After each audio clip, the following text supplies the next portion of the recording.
7 o'clock, I'm going to call the meeting to order. Jamie, roll call please. Blackburn, Present. Hageman, Here. Michigan, Here. Durrani, Here. McAlexander, Here. Howard, Here. Miller. Here. Thank you. Next is approval of the agenda. Is there a motion? Also move. Second. Any discussion? All in favor? Aye. Any opposed? Motion passes. Third is the approval of the regular council meeting minutes from April 27th, 2026. Is there a motion? I make a motion to approve the council meeting minutes from April 2026. I'll second. Any discussion? All in favor? Aye. Any opposed? Motion passes. Next is public comment, not on published agenda. If anybody would like to come up and speak, please state your name and address. You have 3 minutes to speak. We'll keep track of time. And also, if anybody has their cell phones on, now would be a good time to turn it off.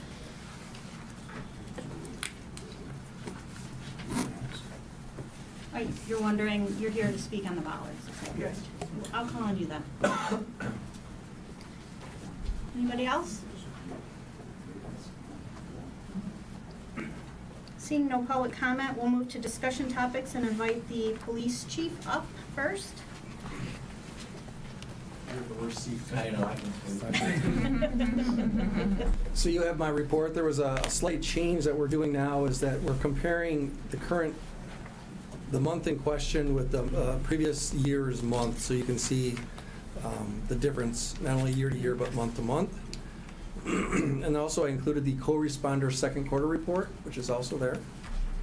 Any questions specifically on the report that I submitted?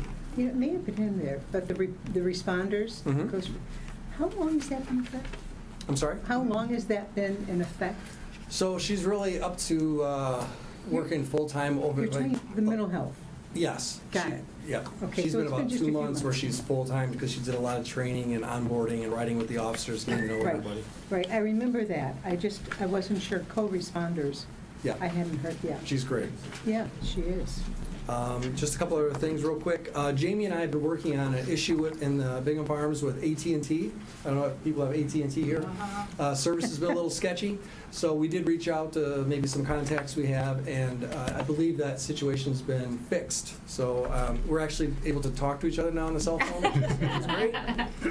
And then we also had Touch a Truck through Youth Assistance at Bingham Farms Elementary. We had just under 1,000 people show up, so it was a great event. It was my first year chairing, so of course it rained the first hour, but it was a good, kids loved it. So, and then the last thing I want to talk about is for those that were traveling down 13 Mile today, there was a gas leak at 13 and Lasser. So I know beginning of the day, eastbound 13 was closed at Lasser, and then westbound for the rest of the day.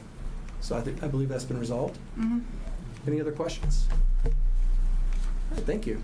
Thank you Thank very you. much. Next is the fire department monthly report. Chief is here. Good evening.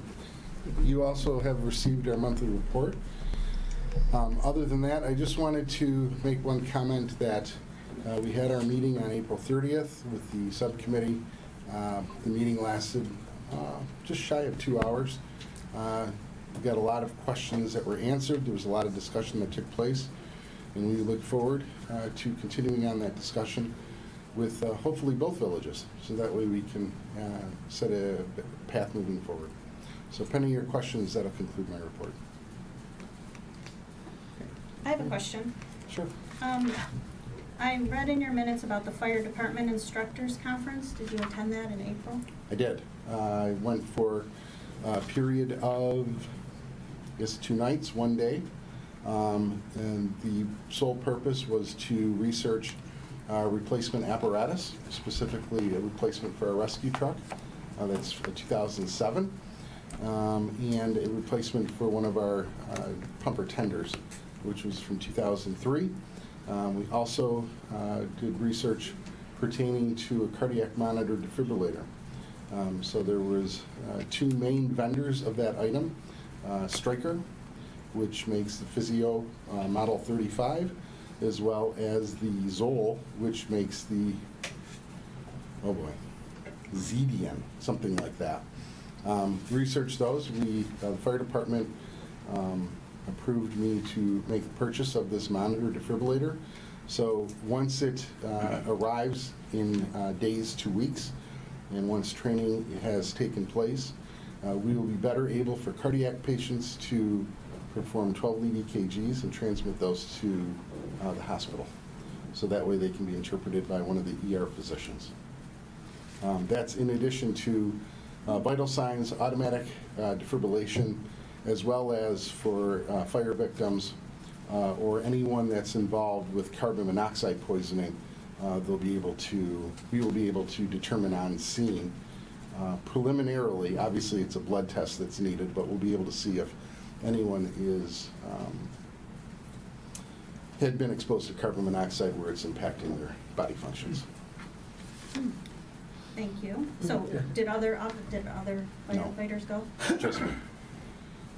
We originally had intended for this is a very large conference, and it goes over a week. We had intended to send some personnel for training to this conference, and due to budget issues related to our operating funds, the decision was made to cancel that and postpone it tentatively till next year. Okay. I also had one other question. Who handles your social media? We have that internally. One of our volunteers. Are you talking about our Facebook page? Yeah. That's one of our volunteers who handles that. Is there a name? Chris Talk to? Roberts. Chris Roberts. Mhm. Okay. I'm just concerned about what was posted recently. Oh, well, I mean, okay. just announcing that that the village reaffirmed its partnership with Franklin and Bingham Farms through that meeting that you had, but the council has not voted on that. Okay. Okay. So, I was just curious if I could follow up with that person. Okay. That was all I Well, had. Chris, I was the one who provided that to Chris. So Chris doesn't create the content, he just posts it. Okay. Okay. I'm just curious, the defibrillator, did you already have one? Is this a new advanced kind of defibrillator? So we have on every one of our fire trucks an automatic defibrillator, and so that has been in place for decades now.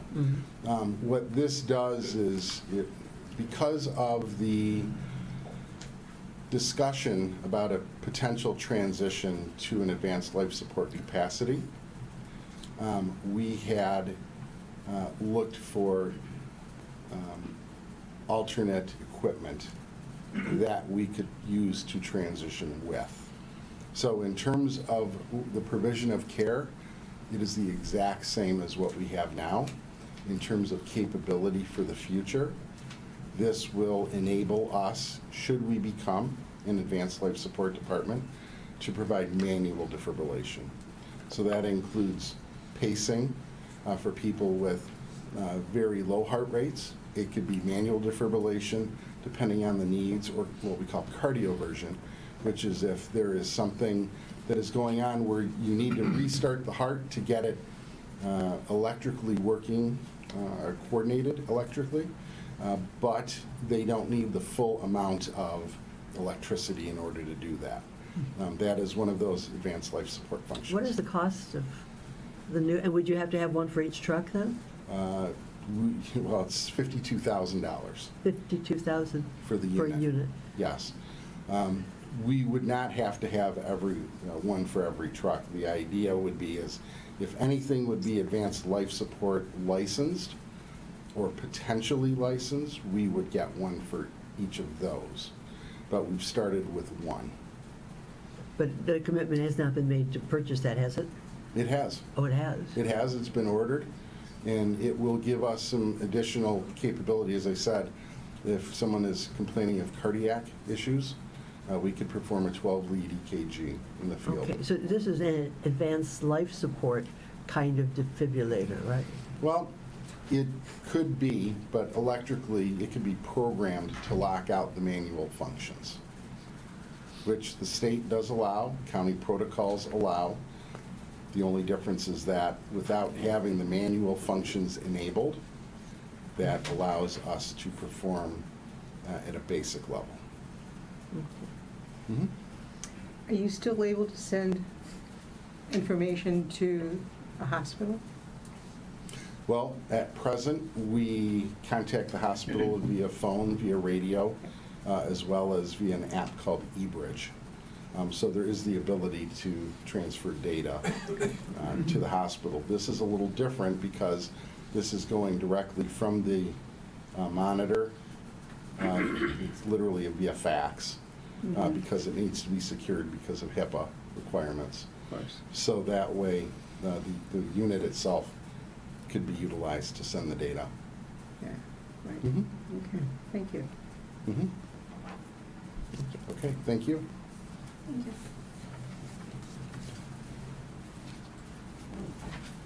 Next is the village manager's report.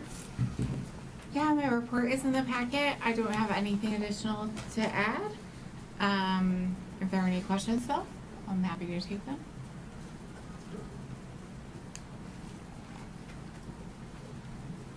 Any questions? Okay. Moving to the administrative assistant, economic development coordinator report. Evgeny? Likewise, I don't have anything to add to my written report. Unless there are questions, then I'm happy to answer those.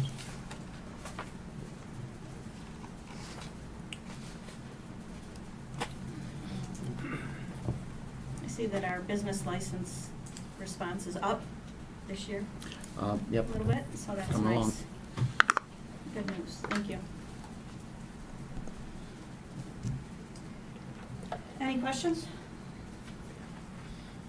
Next is the board and committee updates. I'll just go around.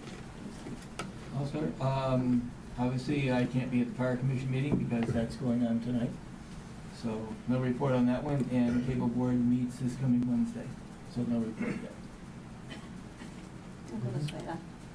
Yeah, library board meeting is tonight, so I'm passing on that. And next is tomorrow morning, and they are in a very positive position. We've got the project managers are moving forward with the renovations at the Y, and we'll be soon calling it renovations at Next. It'll be nice, yeah. And a lot of changes, equipment being available and that type of thing. So seniors should be very happy. That's it.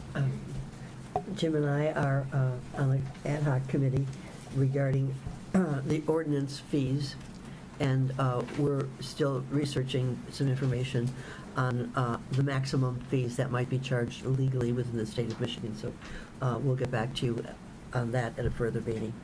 And I and Eric are on the budget committee, and we've had our initial meeting for the budget, which will be presented in the June meeting. So. Nothing else. Nothing from me? Nothing. Okay. We will move to old business, which is the Bingham Ridge PUD. Consideration for approval. We'll have Eric start, kind of introduce it, and we also have the developer and that here, so you can kick us off. Yes, ma'am. All right, for those of you that don't know me, my name is Eric Peach. I'm with Giffords Webster, the planning consultant for the village. And it's been many months that we've been meeting with an applicant for this project, the Bingham Ridge Planned Unit Development. Let's see if I can get my slides to advance here.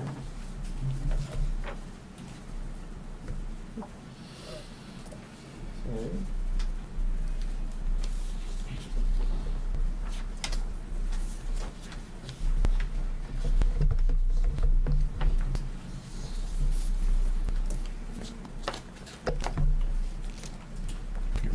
Your mouse is up there. What is it? Your mouse is up it there. Moving? Okay. I think it's like a stretch instead of.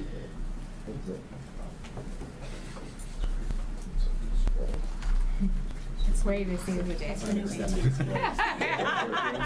They can fix any of that.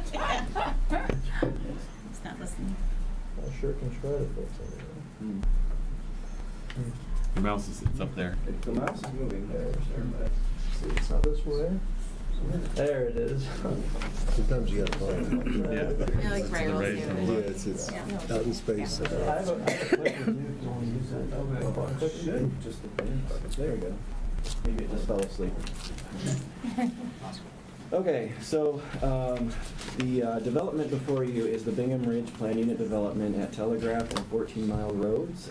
This application has been before the Planning Commission multiple times over the last year or so. We had met with the applicant, Mr. Terry Nosen here, to go over the plan that's before you. That again went through the Planning Commission. And what we do is we apply the master plan for the community to developments such as this. There is some adherence to the zoning code, but the planned unit development process allows for a developer to have more flexibility as it relates to the underlying districts of the land. And so this is a parcel at the southeast corner of Telegraph Road and 14 Mile, just up the way.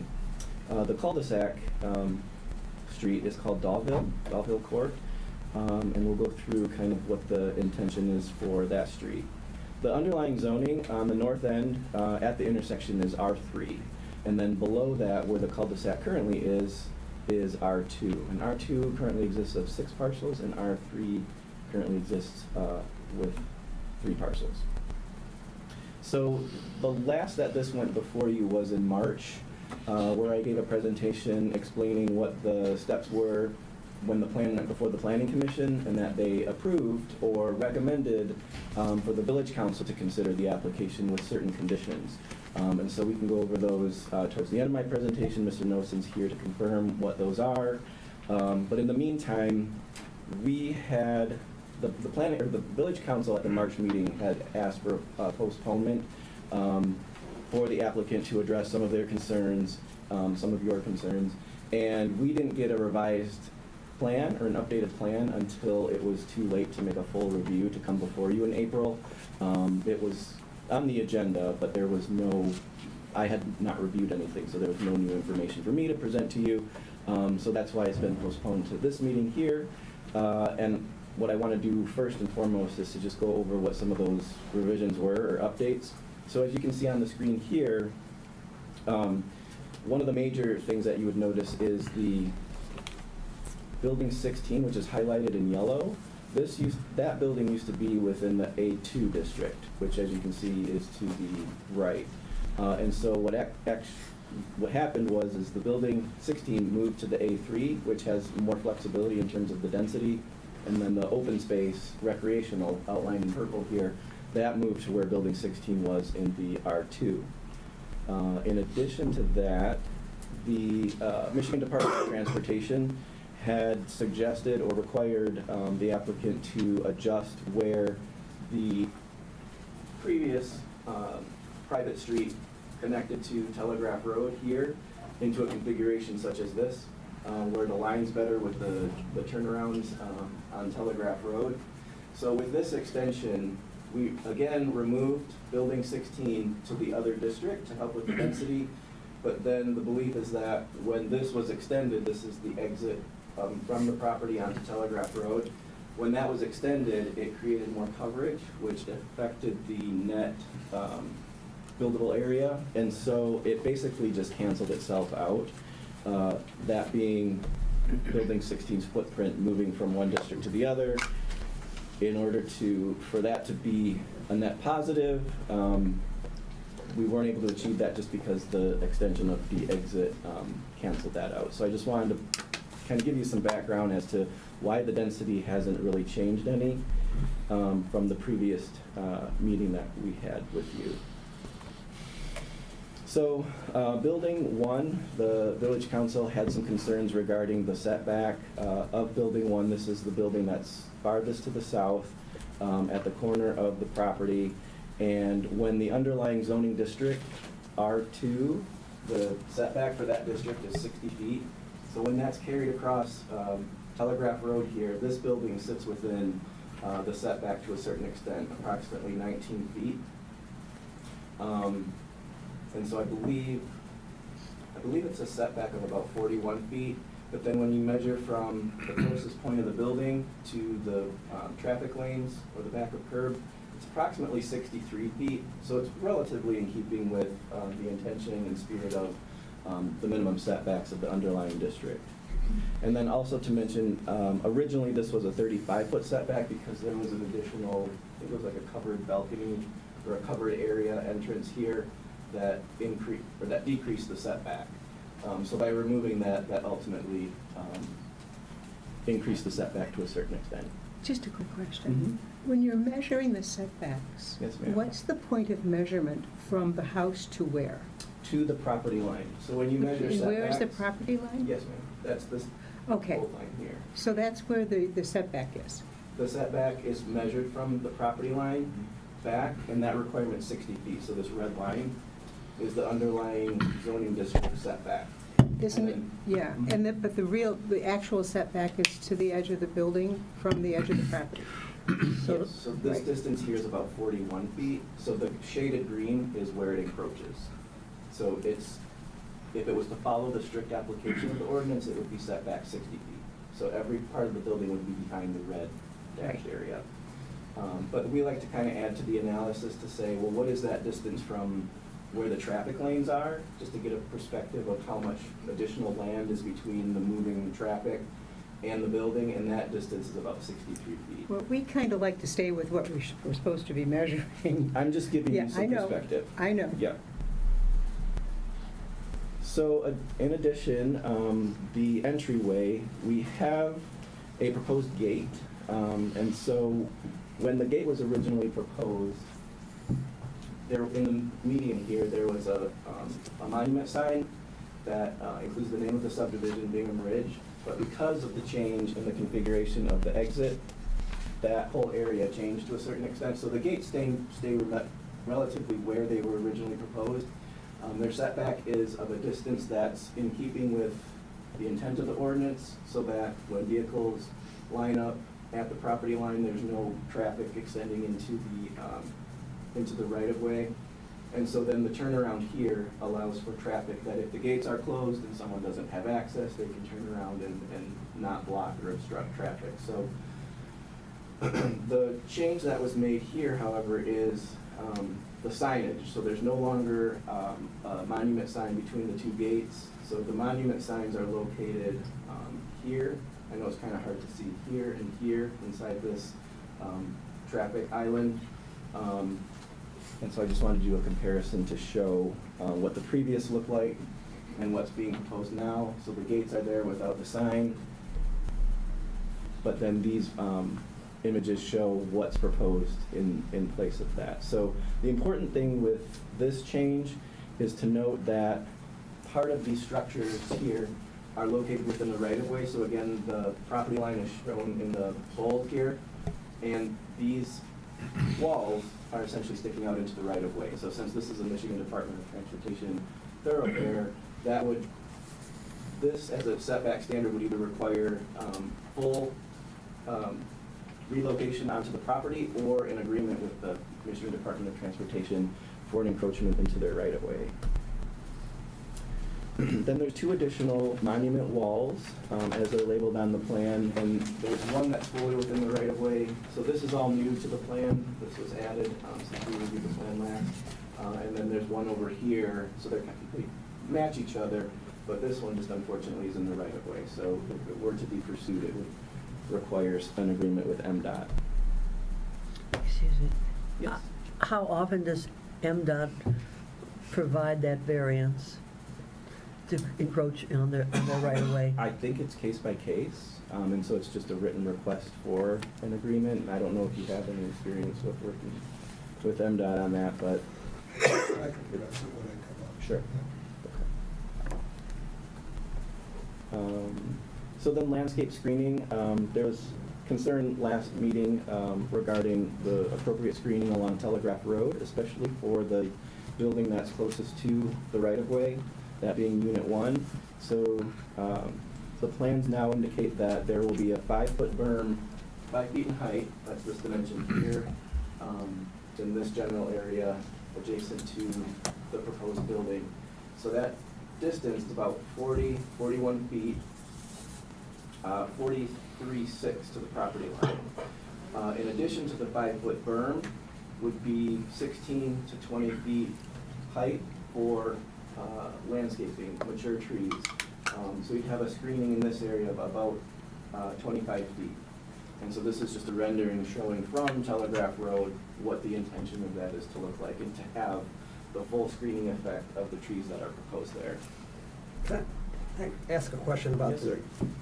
encroachment onto, towards Telegraph of that island, or whatever it's called, the dividing thing? This here? Yeah, so as drawn, that's not in compliance with MDOT regulations, is that correct?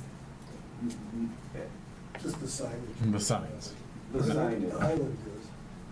No, the signage here, these walls that include the signage, those are within this area, but they're in partially within the right of way. So once they cross this bold line is where, that's MDOT property, and so that would require approval from MDOT. What does that do in relationship to the sidewalk? The sidewalk, well, Steve, so that's another dimensional observation, is that this wall is right up against the sidewalk, which is that yellow shaded area. So the thought is that this sign wall should be moved further back. But the applicant's prepared to address that with you. Yes? On the, below the property line, Yeah. those two little black rectangles there that you're pointing to now, are those MDOT, does that property belong to MDOT, or is that part of the? Yes, everything below this bold line is Telegraph Road, which is MDOT right of way. And so MDOT is going to allow the taking over of some of that MDOT area there on the sidewalk to accommodate this PUD? Yes, the proposal as a whole, because it's on and adjacent to MDOT right of way, will require a review by MDOT. And so what's proposed here would be required for them to approve. And so that's why Mr. Noson's already gone through that process where it was MDOT that said this original proposal is not to our standards. We require this configuration. So that's why this is what was before you last time. That change was made once MDOT responded to their plan review with a proposal to extend the exit. But they haven't seen that yet. We have not seen that yet, correct? This is the first time. As drawn, it complies with what they requested, but it's also using MDOT property to do it. And so how are you able to do that? How are you able to use their property to comply with what they're asking you to comply with and not stay within the lot, property line? So what was originally proposed was this configuration where the existing Dalville Court enters the property, and it's just a coordination with MDOT as to where that should be. And so this was rejected by MDOT for this layout. So MDOT said, we're okay with the plan, we just request that the exit lanes be extended here because they do a whole analysis on how traffic flows and where the turnabouts are and where the best location for this would be for them as an entity. So that's why this was changed to this configuration now. But MDOT hasn't approved that that's the way to comply with what MDOT's asking you. Yes, this is MDOT's preferred layout of the plan. So this is what's before you. This is a change that was made from Yeah, this. But they so did not the approve it. The hierarchy of approvals is MDOT has to approve it, irregardless of whether, I mean, No we don't- matter we're what not we a- say. No matter what we say, so it doesn't matter. It's Can the, I be recognized for a second? Yep. You can address that, yes. Yeah. So MDOT has approved, we applied just for the entryway. I did not yet send them a landscape plan to talk about any plantings or signage of the right-of-way. So the entryway is in the approval process, and we're down to, so they asked for traffic generation studies, et cetera. Our traffic people sent that to them. We're past all of that. The only thing they're looking for is your approval, the approved plan from the village, because they want to know that I'm working with the plan that you approved. And then other than that, they asked for some more information from our engineer about geometry of the turning radiuses and things like that. So it's basically approved by them for the access to the For the right road. of way. But we always use the right of way. Every homeowner, business owner has to get a permit, whether it's MDOT or the road commission or the village, to cross from their property line to the road, because the road is never up to our property line. And they're saying it's fine, we just want you to move that exit north, because they don't want cars shooting across Telegraph into the southbound turnaround, which is possible We from the discussed that, current yeah. Billboard. So Yeah. that's why it became a one-way. Diana and I Yeah. were talking about that. Yeah.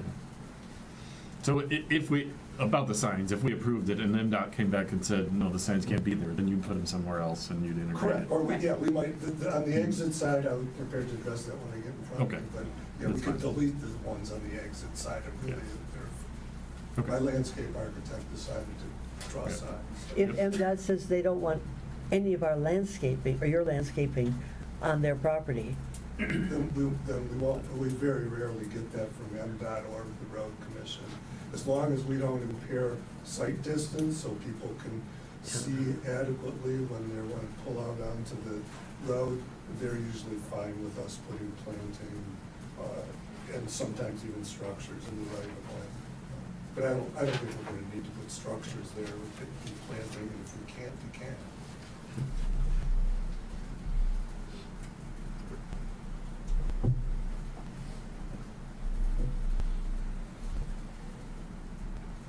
Okay, so moving on to the landscaping improvements. So as I mentioned, the building that's closest to Telegraph here proposes a 5-foot berm with 20-foot, up to 20-foot trees on top, so roughly 25 feet height buffer, landscape buffer. Moving along to where the building 16 was relocated in further north. In this location, there is a 9-foot high berm, up to 20-foot height in trees. So ultimately, the overall height for screening would be up to around 29 feet at that location. And I also want to note that one of the changes that resulted in this building being moved is that when it was roughly where this purple area is, the recreation area, when it was in this location, there was a slight encroachment into that 60-foot setback. But now when you cross from the R2 district to the R3 district, the setback becomes less. So it goes from 60 feet to 40 feet. So upon moving this building to the north, it's now outside of the setback. So that's one less violation, if you will, of the underlying setbacks. So I just wanted to point that out. That is somewhat of an improvement to the dimensional standards of the underlying zoning district. And then moving towards the east side of the property, which is the back side of the property, there's the landscape berms that are shown here for screening from residents to the east, which is where we receive most of the commentary and concerns regarding this development. So the plan has evolved over time to relocate the units that are closest to this property line, the east property line here, to move them back to meet and satisfy the minimum setback of the R2 district, that being 60 feet. So all of the buildings along the east property line now meet the 60-foot setback. That was presented to you at the last presentation, so there's no change there. I just wanted to point out that in addition to that compliance of the setback, the details in terms of the berms and the buffering are shown here. And again, that's a 9-foot high berm, up to 20 feet height for trees, resulting in a 29-foot landscape screening from those perspectives to the east.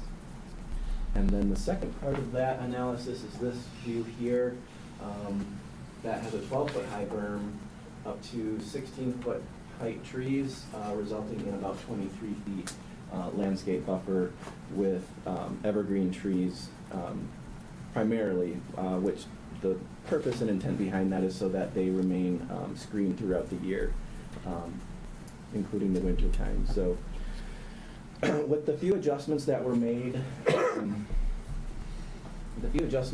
again, primarily how the recreation center for the recreation area and building 16 were moved or flip-flopped, the question would be, well, what does that do to the density, if anything? And the end result is nothing, and I essentially mentioned that when I first started the presentation. And so by moving Building 16 to the A3, that's kind of an area that's a little bit larger, so there's more room to work with in that sense. So here, showing the overall development, this is where Building 16 has moved. So you can see there's more area here than there is here, but it doesn't change the density. So when doing the density analysis, the overall site, when you do a PUD, the overall site requires net acreage. And so what that means is if you take the overall perimeter of the site, that's considered your gross acreage. But everything that's shaded here, so the street, the easements, the detention pond, and the street, those are all factored into the net acreage, and so it reduces the amount of buildable area, so to speak. So when the ordinance, the PUD ordinance requires your density to be calculated, it's off of the net. So you're removing those areas that are not buildable. So when that occurs, the end result is 4.46 dwelling units per acre, which is slightly over the master plan's suggested density. And this is just, the adjustment here shown from the previous plan was 4.5 dwelling units per acre, and now it's 4.46. So it dropped slightly by moving that building, but not enough to really make that much of an impact. It's just off by a decimal point. And what is the master plan recommendation for density? That is 2.5 to 4.3 dwelling units per acre. So this is just above the highest threshold of the master plan's suggestion. But part of our goals with our master plan are, Yes. as quoted here, maintain the low-density residential community character of the existing, largely built-out neighborhoods. So I ask you, do you see a conflict with you standing there telling us we should ignore this and go with a higher density plan? I don't, and I'm not making a suggestion to you. This is just going off of what the Yeah. tools at our disposal are for, because the master plan also does say that higher densities may be considered. May be considered. May be considered, yes, ma'am. Except So- we do have ordinances, Which includes the PUD ordinance, yes, Right. ma'am. but not all ordinances can be ignored in a PUD. We're not ignoring it. The Right. planning commission already approved the plan per the ordinance allowances.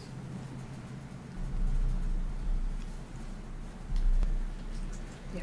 So lastly, the open space, there's no change to the open space. I just want to reiterate that the planned unit development ordinance requires a 20% minimum usable open space, and what's being proposed and provided is 46% open space. So what's before you is well beyond the 20% open space. Sorry, where did the recreational area go?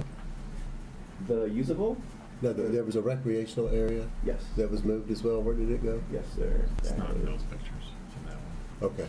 Yeah. Here. So it moved along with one of the buildings, right? Yeah, they basically switched spots. Yeah. Okay. Swooped. So now the I question swooped down and becomes, moved them. do we consider the recreation area a structure?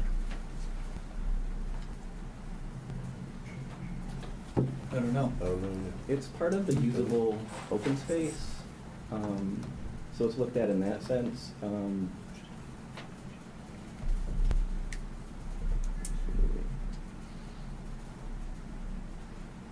So yeah, there is, if you were to apply the setback, it's slightly within the setback.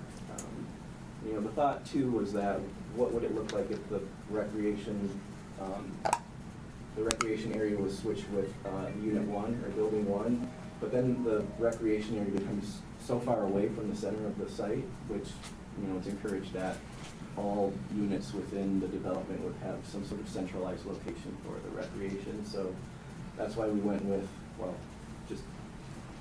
Terry can speak more to that, but for it to be in this location will seem to be acceptable for consideration, so. If one of the buildings were to straddle R3 and R2, What, if anything, would that do to the density calculations? That's a great question, because there is that scenario occurring. Building 8, sorry. So there's no language in the ordinance to say how that would be treated. So as you can see here, building 8 does straddle the line. So each building consists of 2 units, so we just assigned 1 unit for each district, underlying district. So the number of units here are, buildings 1 through 7, that's 14, 18, so 19 units here, because we divided 8. 1 unit goes to one and the other goes to the other district. So if one of the buildings, which is very close to the line, moved over the line, You mean like one of these? yes, from, So the dimensional placement of these would have to remain as approved. So if the village council was to approve the plan, they couldn't make any changes without having to come back.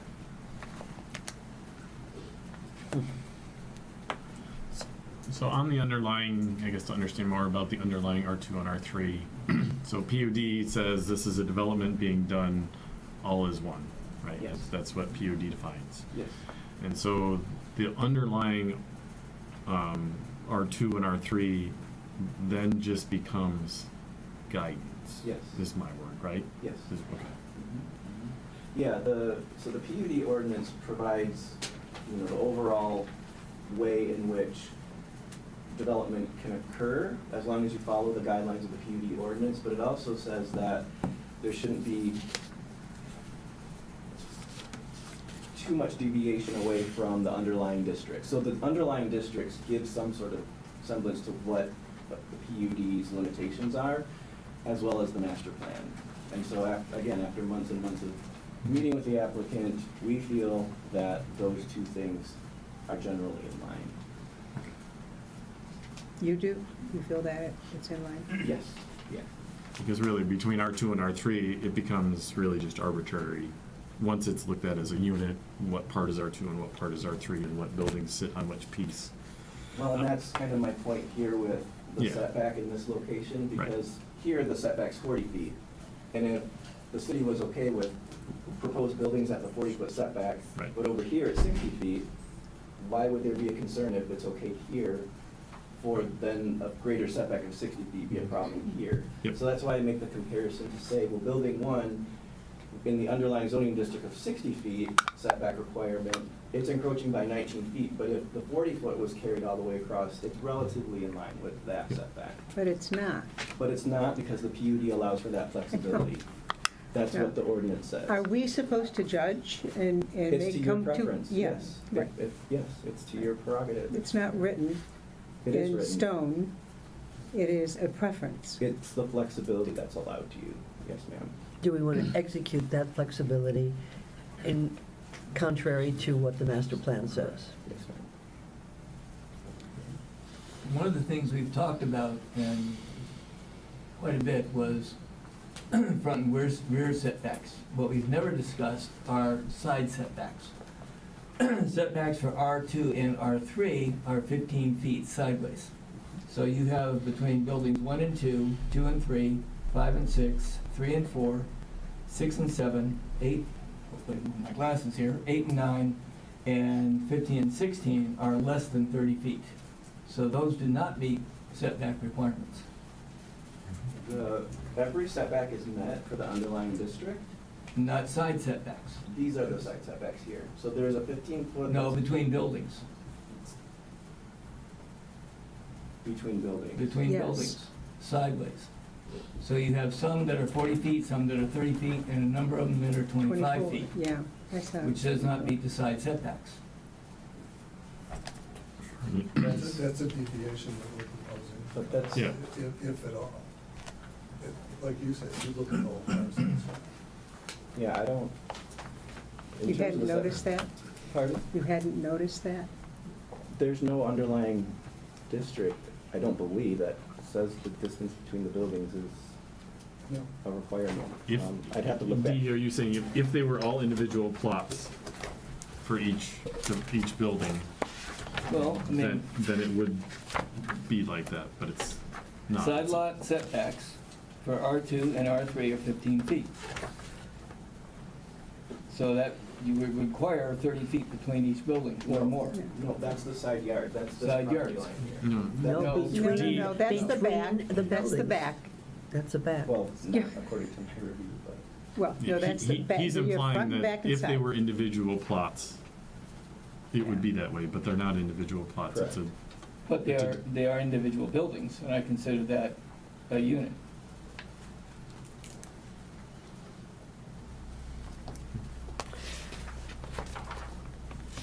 The 15-foot setback in this location has been met. These are 40 feet off in excess of the 15. But between We're buildings, we're which not- would be sides. We're That's not- talking- You've got front and back and sides. That's not the property line. This, between the buildings is not a property line that has a setback associated with it. D, if you follow that reasoning, then the setback, he's just going from the setback from a building to the edge of something. Right. But then you'd have problems going from the front of the units to the road, to the built road. Like, you get all kinds of problems when you get on that path. It just doesn't work. Well, not here. You're right. The setbacks are based on the property line. So you consider the property line the circumference and not between buildings. Yes. It's PUD. Are these individually taxable units? And I live in a condo, but it's a home condo association. And Outland Trail we have lots with property lines between neighbors. Sure. And those property lines decide the size of our property. Now, these people who are living in these units, are they going to have a property line in case somebody encroaches their property line? No. Even though they're separate freestanding buildings? Yes. And I'll have the applicant speak more to that, what the purpose, the underlying purposes or the establishment of that, but there's no lots that would be considered here. It's just the overall property boundary of the PUD site. So you're considering all units one collective property? Yes, sir. It's much like Bingham Point and Bingham Woods. Except those are not all separate They're buildings. not separate buildings, they have common They're walls. conjoined. Neither are these. You have Neither- two you units have per two building. units You in- have two You units go that have up. zero setback between each other because they're in the same building. Yeah, if you split it the other way, Right. it'd be the same thing. Right. You have two units right next to each other. Do you know approximately how much square footage above ground each one of these buildings has? Just to try to visualize size. We did the It's just analysis rough. early on. Yeah. I can let Terry speak to that. Yeah, He that's can fine, give you that whoever. information more readily. Yeah, okay. But in terms of the PUD review, I was tasked with bringing you the updated information. The letter that's addressed to you in the packet it does include all the updated information, so I was careful to go through each one of those. However, I do want to point out one typo, and that is towards the back. It's an important one, so in the tables here, What page number? this is Page page 29. 16. Page 16. The table for R2 on the bottom, the front lot line setback, I have the original, which was 34 feet in bold, and that should be changed to 42 feet. So that was where I was talking about Yeah.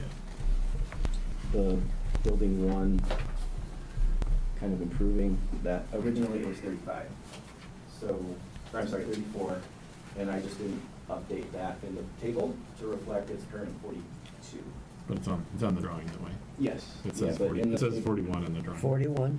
Yeah. And that's from the edge of the building to the heavy black line. Yes, Yes. Yep. The slope that comes down, it tapers. Okay, so you're gonna have some water runoff.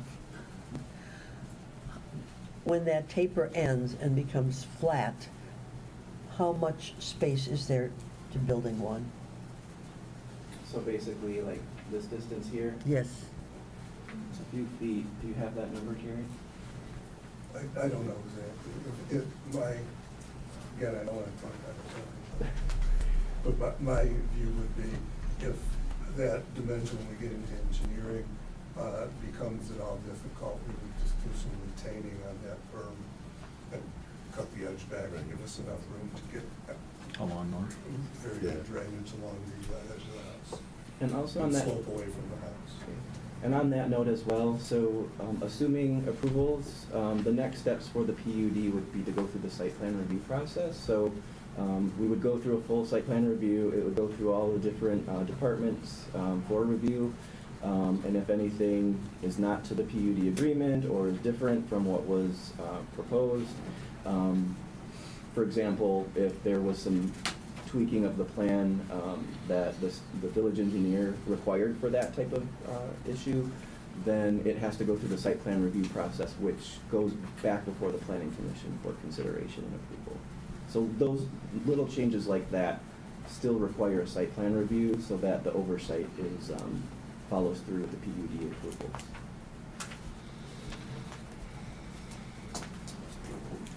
Thank you. So again, Mr. Nelson's here. He can go through a lot more of the details. Any more questions, I'll stand by that I can answer. Do you have a presentation? Yeah. Can you, who should we ask about the garages and the 2 cars parking per unit? I don't understand from the drawing where the garage is and how the cars get to these positions that are on the Yeah, so the drawing. requirement of the ordinance is for two parking spaces per unit, and so these again are 2 units per building. So each building has 4 parking spaces that are enclosed in a garage. And we could go through the details of the layout of where the garages are accessible, but in addition to the garages, you have additional parking spaces. I don't recall the exact number, but there's a significant amount that is in addition to the minimum requirements for each dwelling unit. For example, this one on the lower right corner, there's 3 cars marked So- there. Are those inside of a garage? Where are they? Those are off-street parking spots. So two Where are the- spaces for 1 unit here, 2 spaces for 1 unit here. So this is where the garage would be for the lower unit and then the upper unit. And then where there's vehicle spaces, those are in addition to the garage spaces. So these So are in addition. where is the garage within that building? This one is here. Where the number 60 is on your drawing? Yeah. Those are, Correct. Yes. Yes. so that's a 4-car No, garage that's a then going 2-car across garage. there? There's 2 per unit. There's another garage where it says setback. It comes in from the east side there. Right here. Yes, the other one in there. I'm not understanding. So where the number 60 is, that's really a 4-car garage, 2 for unit 1 and 2 Yes. 2 for the upper unit and 2 for the lower unit? Yes, but they're Yes. separated. They're not I have conjoined some, inside. I have some unit plans. There's some- They're in the back. I have some. I don't know if this shows it. There's some elevations. I have actually a floor plan to buy. Okay. Yeah, I don't have the elevations. But all of the garages have been accounted for, the configuration of the driveways, and how the access into the garages are configured. This is the older plan, but we shaded in to show the layout of the parking areas and the vehicular access areas and where the garages are. And each building has accounted for 4 garage units. I'm just having trouble visualizing how cars are gonna pull in and out of these garages, that's all. I feel like we talked about this at length in a different meeting, in another meeting. There's two per unit, Or 2 parking spots. 2 parking spots per unit, Yes, and they're in Right. garages. and they're in garages, Mhm. and they're not like right next to each other. No, And, purposely, Right, on they're purpose. offset. Right. So when you pull in off a Telegraph and you are pulling into this garage and this first unit to the right here, how do you get from that green roadway into the garage? That's, Turn into the driveway, turn down here, one of the units has garage access from here, right here. The other unit, you would pull in and have garage access here. So this is one garage, and then this is another garage. So it's just the way that it was architecturally designed that way.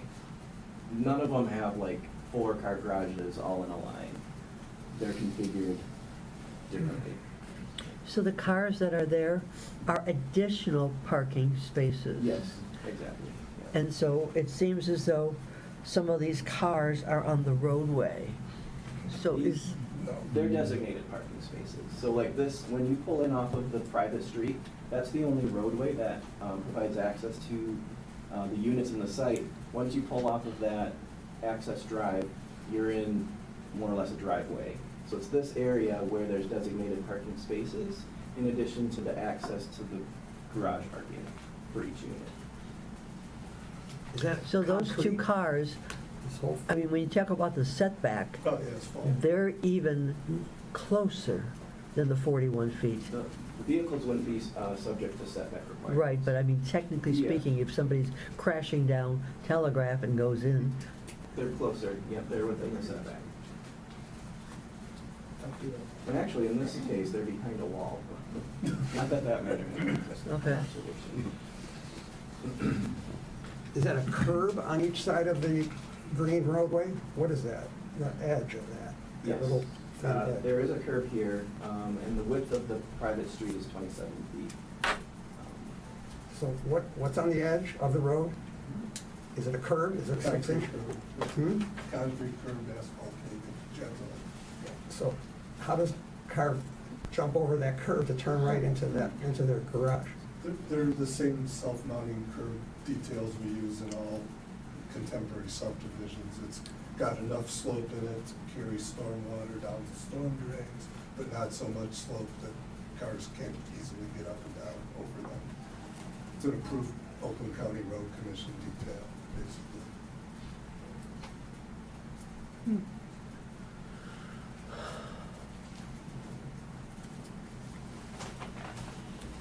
Do you want to look up? Sure. Yeah. You've got HDMI. Oh, you need that after? Yeah, Gary's got that. Still need that. Okay. Board. Okay. So I'll hang on to it.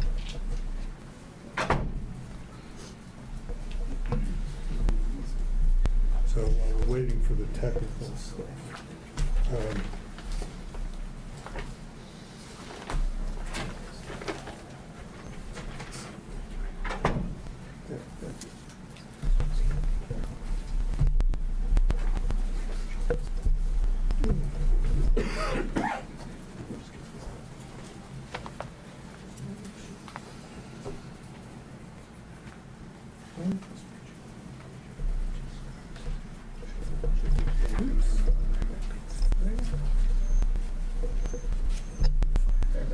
hey, we got a picture. Okay, good. So rather than use the PowerPoint, I'm just doing this in a PDF, so ignore the other stuff. But again, this is the old entryway. I didn't redo all of these renderings at this point. But we wanted to talk about a couple things. One, this was at the end of the old presentation. I just moved it up because it was a discussion point that we had last time I was here about a schedule that's been there in the presentations for some time, I think since Planning Commission days, but I just gave it a little more prominence, and it is as I described it last time I was here, which is this development taking about 6 to 8 months to get the site ready for vertical construction, and then vertical construction will deal with sales momentum, some speculative units for sale, and then sold units and model building. So we're looking at a 3 to 4 year build out after we get that taken care of. Next, I guess, Eric already went through, this was the original layout that we had with the building that was partly encroaching, this rec area, which from my point of view, we're doing our market research, we're talking to prospective purchasers. It's not clear that anybody really wants a recreation area or a children's play area. They like walkability, most of my customers, and they like the fact that we have sidewalk through here, paths through here. You can get out to 14 Mile Road. We're proposing adding sidewalk in the 14-mile right-of-way to our east property line. We're proposing connecting up our paths to the existing telegraph sidewalk that's outside of our property, and in the area where the entry will be, we will have the sidewalk probably redone so it's continuous and contiguous along Telegraph. This is Eric's density figure, and we went back and forth on this and had a great time being nerdy about it. But the bottom line is, we can look at it a bunch of ways, but we agreed to agree on Eric's numbers there. So this is really the proposed revision. There's two revisions you're seeing here. One is the new location of Building 16 and these rec amenities. Honestly, sir, if you were going to say they're a structure, I'll just say I won't build them. I'll put some wood chip type things and some passive seating and things like that. And that If no one's issue gonna use it, yeah. will be gone. Yeah, so I don't, and I have it denoted all through this from Planning Commission and in my marketing materials as optional. I'm not guaranteeing anything in particular there. But there's space, and it could be just empty space. I like the proposed new building location it gave, and that was something I have to credit you folks with, because you pushed me to think a little bit out of the box, and I wanted to, and I tried to take some of the bulk out of that entry area, and so I came up with this concept of having the building here. It's another cul-de-sac building, so even though it sides the Telegraph, it becomes much more private setting. And as you saw from the pictures that we had, Telegraph Road goes downhill through here, and the property kind of rises along Telegraph, and that's where that 9-foot height gets. The road is way below the property over here, which is also beneficial from a noise and isolating traffic situation. So this demonstrates that. I also wanted to point out on here, which I did in the verbally last time we were here, the existing office building that's right here, that's this rectangle, small office building. And this blue line in here is the 40-foot setback, which this building is, as Eric said, is about 41 from our property line, and as he pointed out, about 62 feet from the edge of the curb of Telegraph. The building right next door is at that same 40-foot setback. So what you've got here is just an anomaly from zoning, 40-foot setback along Telegraph, a 40-foot setback on this building along Telegraph, and this area with a 60-foot setback, because it's an R2. The MDOT compliant one-way entry and exit. Again, we had to, it doesn't show on this plan, but there is a turnaround that goes southbound on Telegraph, right opposite the existing Deauville Court. No, I think that was a cable disconnection. No. Nope, there it is. Oh. No. Oh, okay. Because my computer doesn't want to run out of batteries, so. Back this way. Yeah. So, MDOT said if we push the exit traffic to the north, then they would be satisfied. So we've given them this. The geometry works for large trucks and fire trucks, etc. And the gate piece of it stays the same. And this new entry monument sign was just a quick landscape architect saying, you know, "Oh, the old entry didn't work, do something." I would think that, like I said, I don't really need signage as you're leaving here, except probably a sign that says "No left turn" as you leave. And maybe we'll make a prettier "No left turn" sign, but so that stuff that's in the right of way there, I'm sure we can get rid of, and I think we could probably work through any right of way encroachment with any walls or signage in here. We can do that, I'm sure, between the Planning Commission and MDOT and us. Lastly, or that is the last piece on that, is the new entry sign. So these are just, these I just blew them up a little bit to highlight those three pieces in here. One, the 40-foot setback issue. I just blew it up to say, here it is, the building is in conformity with this and this. So it's the only exception we're asking for from dimensional standards on the R2 and the R3, period. That's it.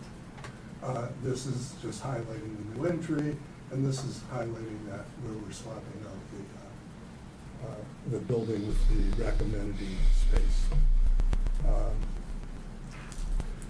This Eric went through also, that we have this 60-foot on all but building 11, and building 11 by underlying district standards could be 35-foot, actually building 9, 10, and 11 could be a 35-foot under existing R3 standards.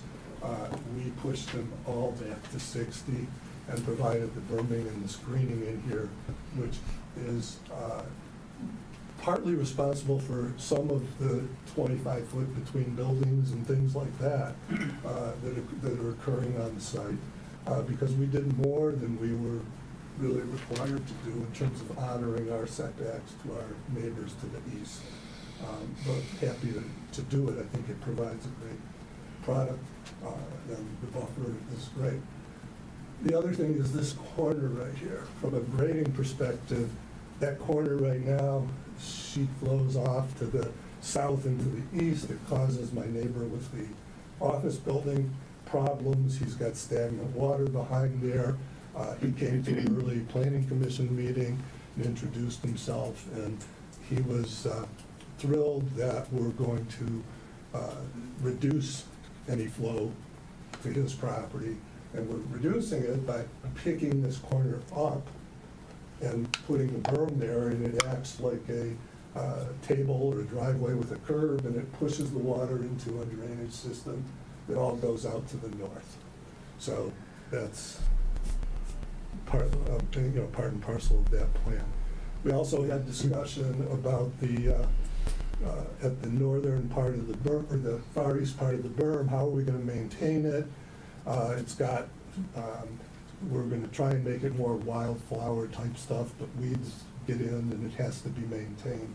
So we created this 4-foot buffer between our neighbor's property line and the toe, the very beginning of the berm, so that we could have equipment come down there and people come down there to weed whack and pull weeds and replant or do whatever needs to be done. Again, that was a planning commission suggestion, and we accepted that and took care of it. We have a discussion, and Eric's aware of this, and I think he was going, at least running it by council. I see he didn't come tonight. Regarding trees. Who did come tonight? The attorney. Oh, the attorney. Yeah. That's Mike. Yeah, Mike. Mike, Yeah. okay. So the PUD agreement and this whole concept, so it is based on, and I have a long form letter that again has been available, and I'll make it available to anyone on the board who needs to look at it if it wasn't in a package. It basically says your tree ordinance is says that you have replacement trees that are minimum 2.5 inches. And for certain size trees that are removed, you have to replace with 1 or 2 or 3 of those 2.5-inch trees. I asked Eric early on what his interpretation of that is if we were to use larger trees, because in most places, Bloomfield Township for one, Franklin for another, where we use larger trees, we get credit. So they'll say, well, plant a 5-inch tree, and that's equal to 2 3-inch trees because they're more expensive, they're bigger, they're more substantial. And your ordinance doesn't read that way. It reads 2.5-inch trees. I would look like a nursery of little trees if I were to plant it that way. So the bottom line is, your attorney has it to look at and opine about. I think there are ways that you can include it in our PUD agreement to basically say our landscape plan is satisfied by the tree ordinance in this case. And the main thing is that we're looking at 1,040, we call caliper inches, thickness of a tree. If I did all 2.5-inch trees, our calculations say it would require 350 times 2.5 inches is 875. So we're like 20% or more trees that we're proposing by this landscape plan than what would be required under your ordinance, and in terms of size, but not more in quantity. Because I won't have 350.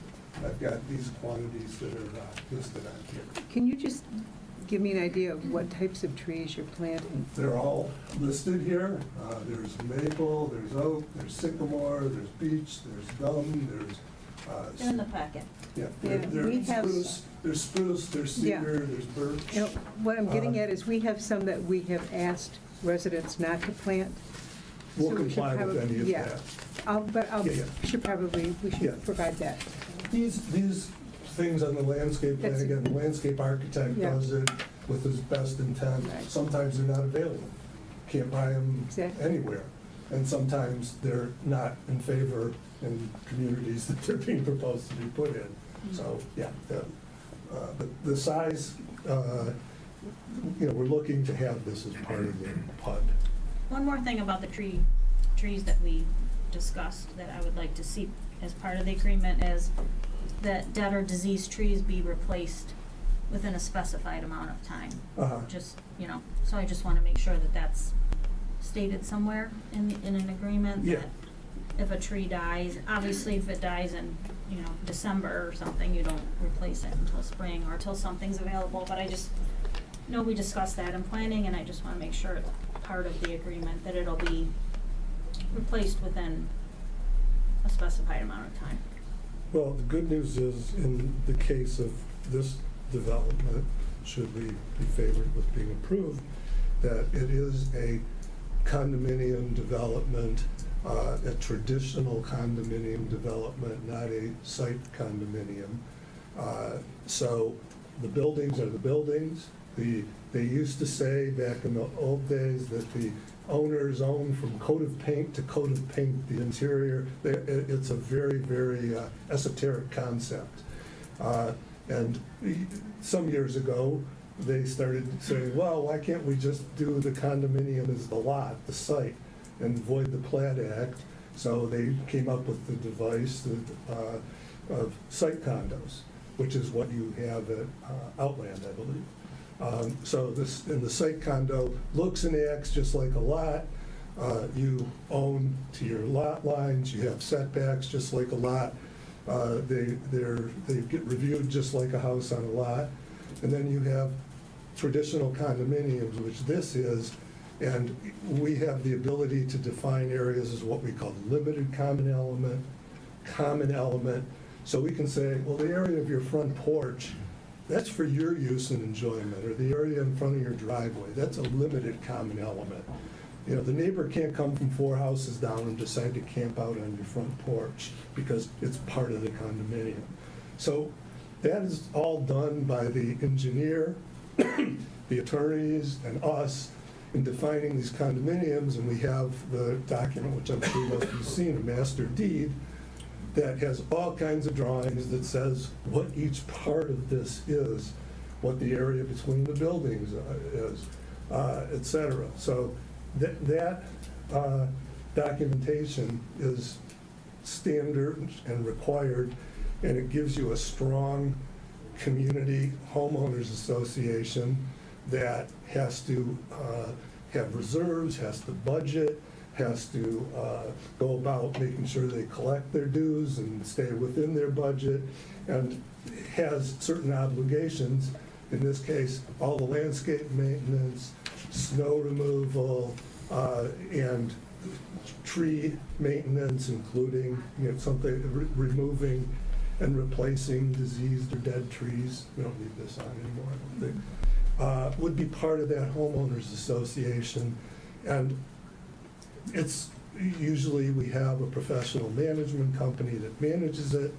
And for neighbors and for anybody in the community, to me, it's a much better thing to have, because you don't have some stubborn person who's got a dead tree on their back of their property that you're trying to get them to remove it. You've got a homeowners association that's responsible for this maintenance. Same thing, the entry starts to look shabby. There's one point where you go and you say, you're not keeping this place up to the standards of Bingham Farms. This is, we're a quality community. You can't have weeds in your entryway. And so there's recourse for all that.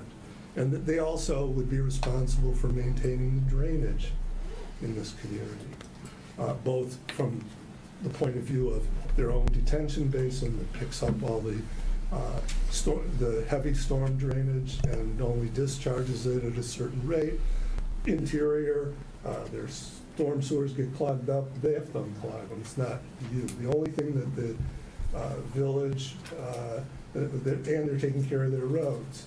So if they may, as I understand it, they can get taxed for road improvements in a special assessment district, but they're not going to get the benefit of having their roads improved, ever. That's just the way it is. You don't have an obligation to take care of those internal roads. They do. So there's, I think, a lot of benefits in having that.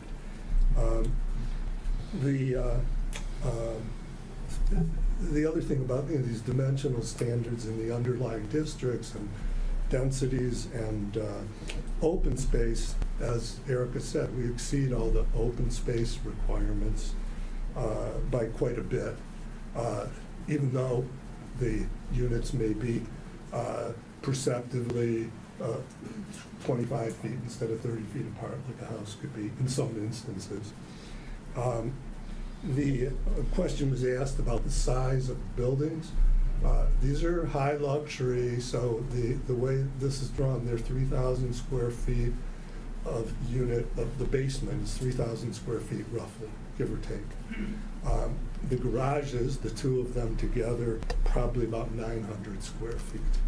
So the ground footprint is about 3,900, 4,000 square feet, which is the size of many empty nester ranch homes that we're building in other communities. But the overall building would be and then that you times add, two. Yeah, then you add So it'd be the roughly an 8,000 square. yeah, the second floor has about 3,500 square feet because there's some built-in bonus space. And then they both have access to a portion of the lower of the basement. Most of the basements here are in ground. Some have some daylight. I don't think I have any true walkouts anymore. I think those have gone by the wayside. So we have that. To me, we're looking at a project that once was an assisted living facility with how many beds, Mark? Hundreds? Yeah. So that was approved here years ago, didn't get built. So compare it to an assisted living facility in one large building that would be at least 2 stories out of the ground, and have parking lots with lights around the parking lots, and people coming and going at all hours of the day. And then an office building that would be a little quieter use, that was also 2 stories out of the ground, and had lots of parking field adjacent to the neighbors. I think this is a hugely superior project, and I understand the thoughts about density, but this is Telegraph Road. Your master plan says that Telegraph Road is the only place for a mixed-use PUD. You can't have a residential PUD on 14 Mile Road, but that's kind of doubtful, as I understand it, that one will ever happen. But the fact that we're on Telegraph Road is the only reason that we are even being considered for a PUD. And we've done our utmost, and I think it's evidenced by the fact that, nobody's here complaining about our project, because I've tried to go the extra mile to satisfy our neighbors that when this is done, they're going to have a really well-maintained, well-regulated site behind them that's not going to have people dumping trash in a cul-de-sac that's abandoned, or parking cars there and doing whatever they do at night, or rummaging through an old house that Mark hasn't yet got around to tearing down, that's vacant, and an old rickety barn building. I mean, all that stuff's going to go away, and this is going to be a first-class community. And we're very excited about it, and I would urge you to consider giving us an approval of the PUD so that we can get to work on the site plan review with the engineers and get our PUD agreement put together. There's another thing that I would put, and I had a draft PUD agreement we've done, but that for neighbors, there's a lighting code now that's become nationally called dark skies compliant fixtures. You've probably seen that or heard of it, and I think, even in commercial, they're required now. But they're fixtures that don't allow light to spread over the property line and interfere with the neighbors. And when I say the neighbors, I'm talking really about the people on the east side of us. And we will require that any fixture on the back of these homes be dark sky compliant. I will not allow, and we'll put it in our restrictions, any floodlights on the backs of these homes that would point over to these properties to the east, although there's nothing I can do about them if they happen to do that. But it's okay, because we just want to be good neighbors. And but that's the state of the art of these dark sky compliant fixtures, and not having these floodlights shining. If people, we've got a gated community, so it's going to help with security. And if they really feel that having a nice light that goes down and lights up the backyard, and having a Nest camera or whatever back there isn't enough, then maybe they shouldn't be there. So I think that's about all. I think I've addressed those questions that I noted. Are there any other questions? Terry, on a more of a, it's not necessarily a personal note, but in looking over some of the interior plans, can the paramedics get a stretcher out of the second story? Well, the stairway for sure, and they're not. Is it going to be wide enough to get a stretcher around it? Yes. Okay. Yes. We asked that. It'll be, at least as accessible as any two-story home on the stairway. The elevator, I can't guarantee that. They can get a stretcher going up, but not with a pert body on it. No, it's not going to work. Okay. You've got the fire chief. Yeah. I don't think Trash that's pickup, the- how's that going to be? So we would either contract with whoever the village requests us to, if it means anything to the village, if it's helpful, or we would just make our own contract with whatever their name, GFL or whatever their name is lately. Car trucking. Yeah, but that, again, that's part of homeowners association budgeted line item. Irrigation, similarly, same thing. And mail delivery, where does that happen? So mail delivery will probably, in most of these communities of this size, the post office is now preferring a gang box at some location. Depending on the post office and their preferences, that could be,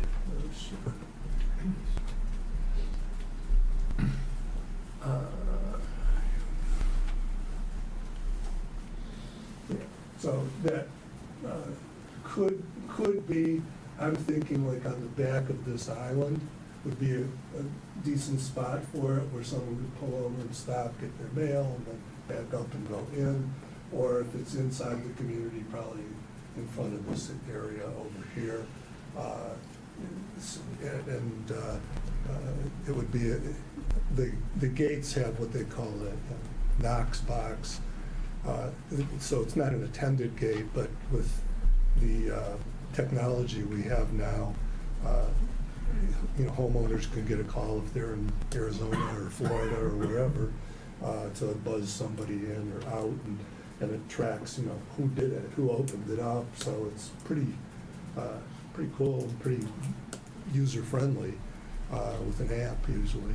So there's going to be a gate at Yes. the entrance and exit lanes? Right, that's right there and there.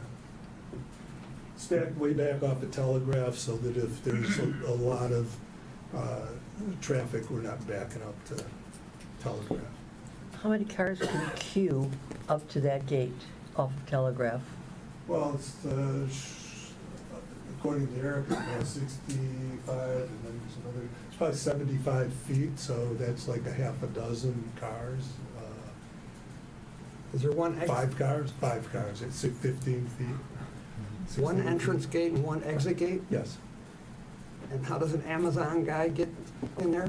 But they can give out a code for a FedEx and Amazon, whatever. And again, because the codes are unique, you'll know that that's the code and that's who got let in. Are there any other questions? I want to kind of circle back to something I think you said earlier, which is you haven't heard anything from the neighbors to the east with questions and concerns since you moved it.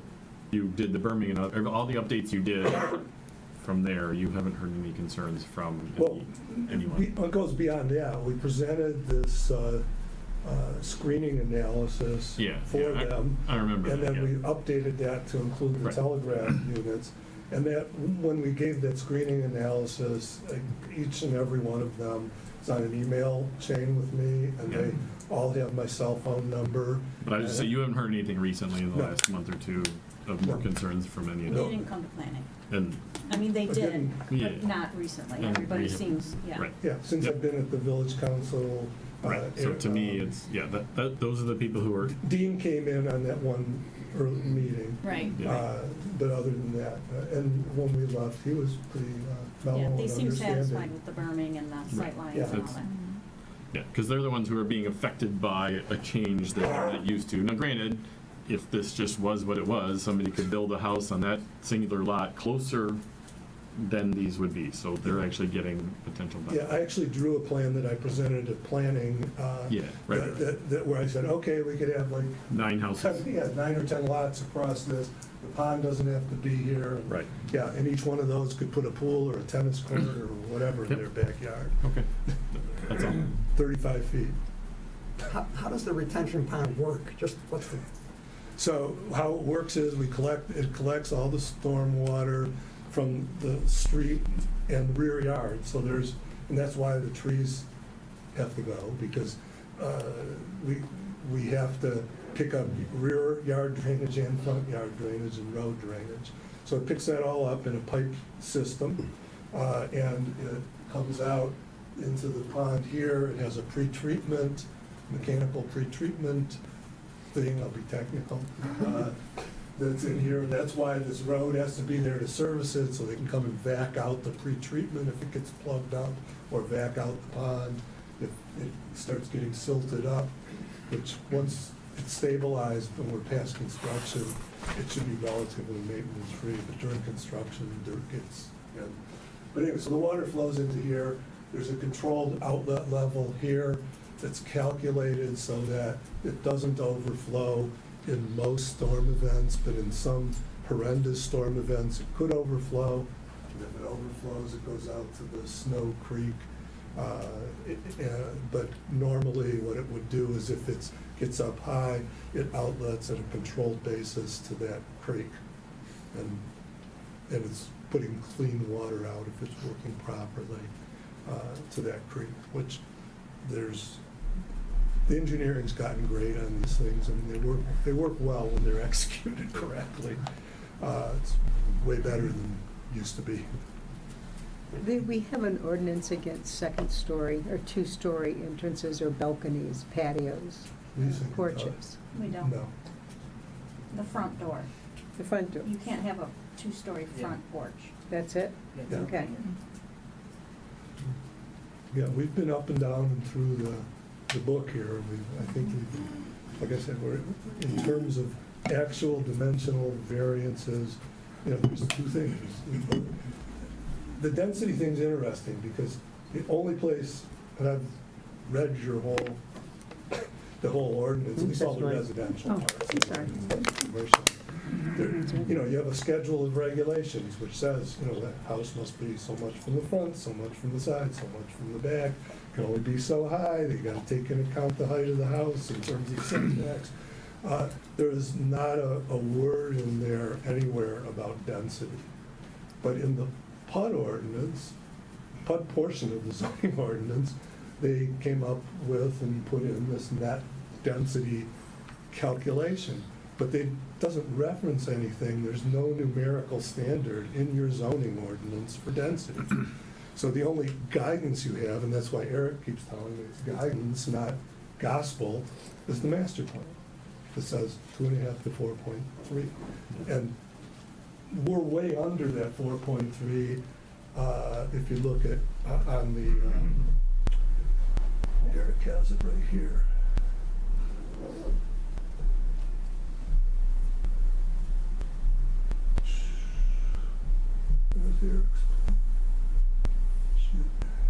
There it is.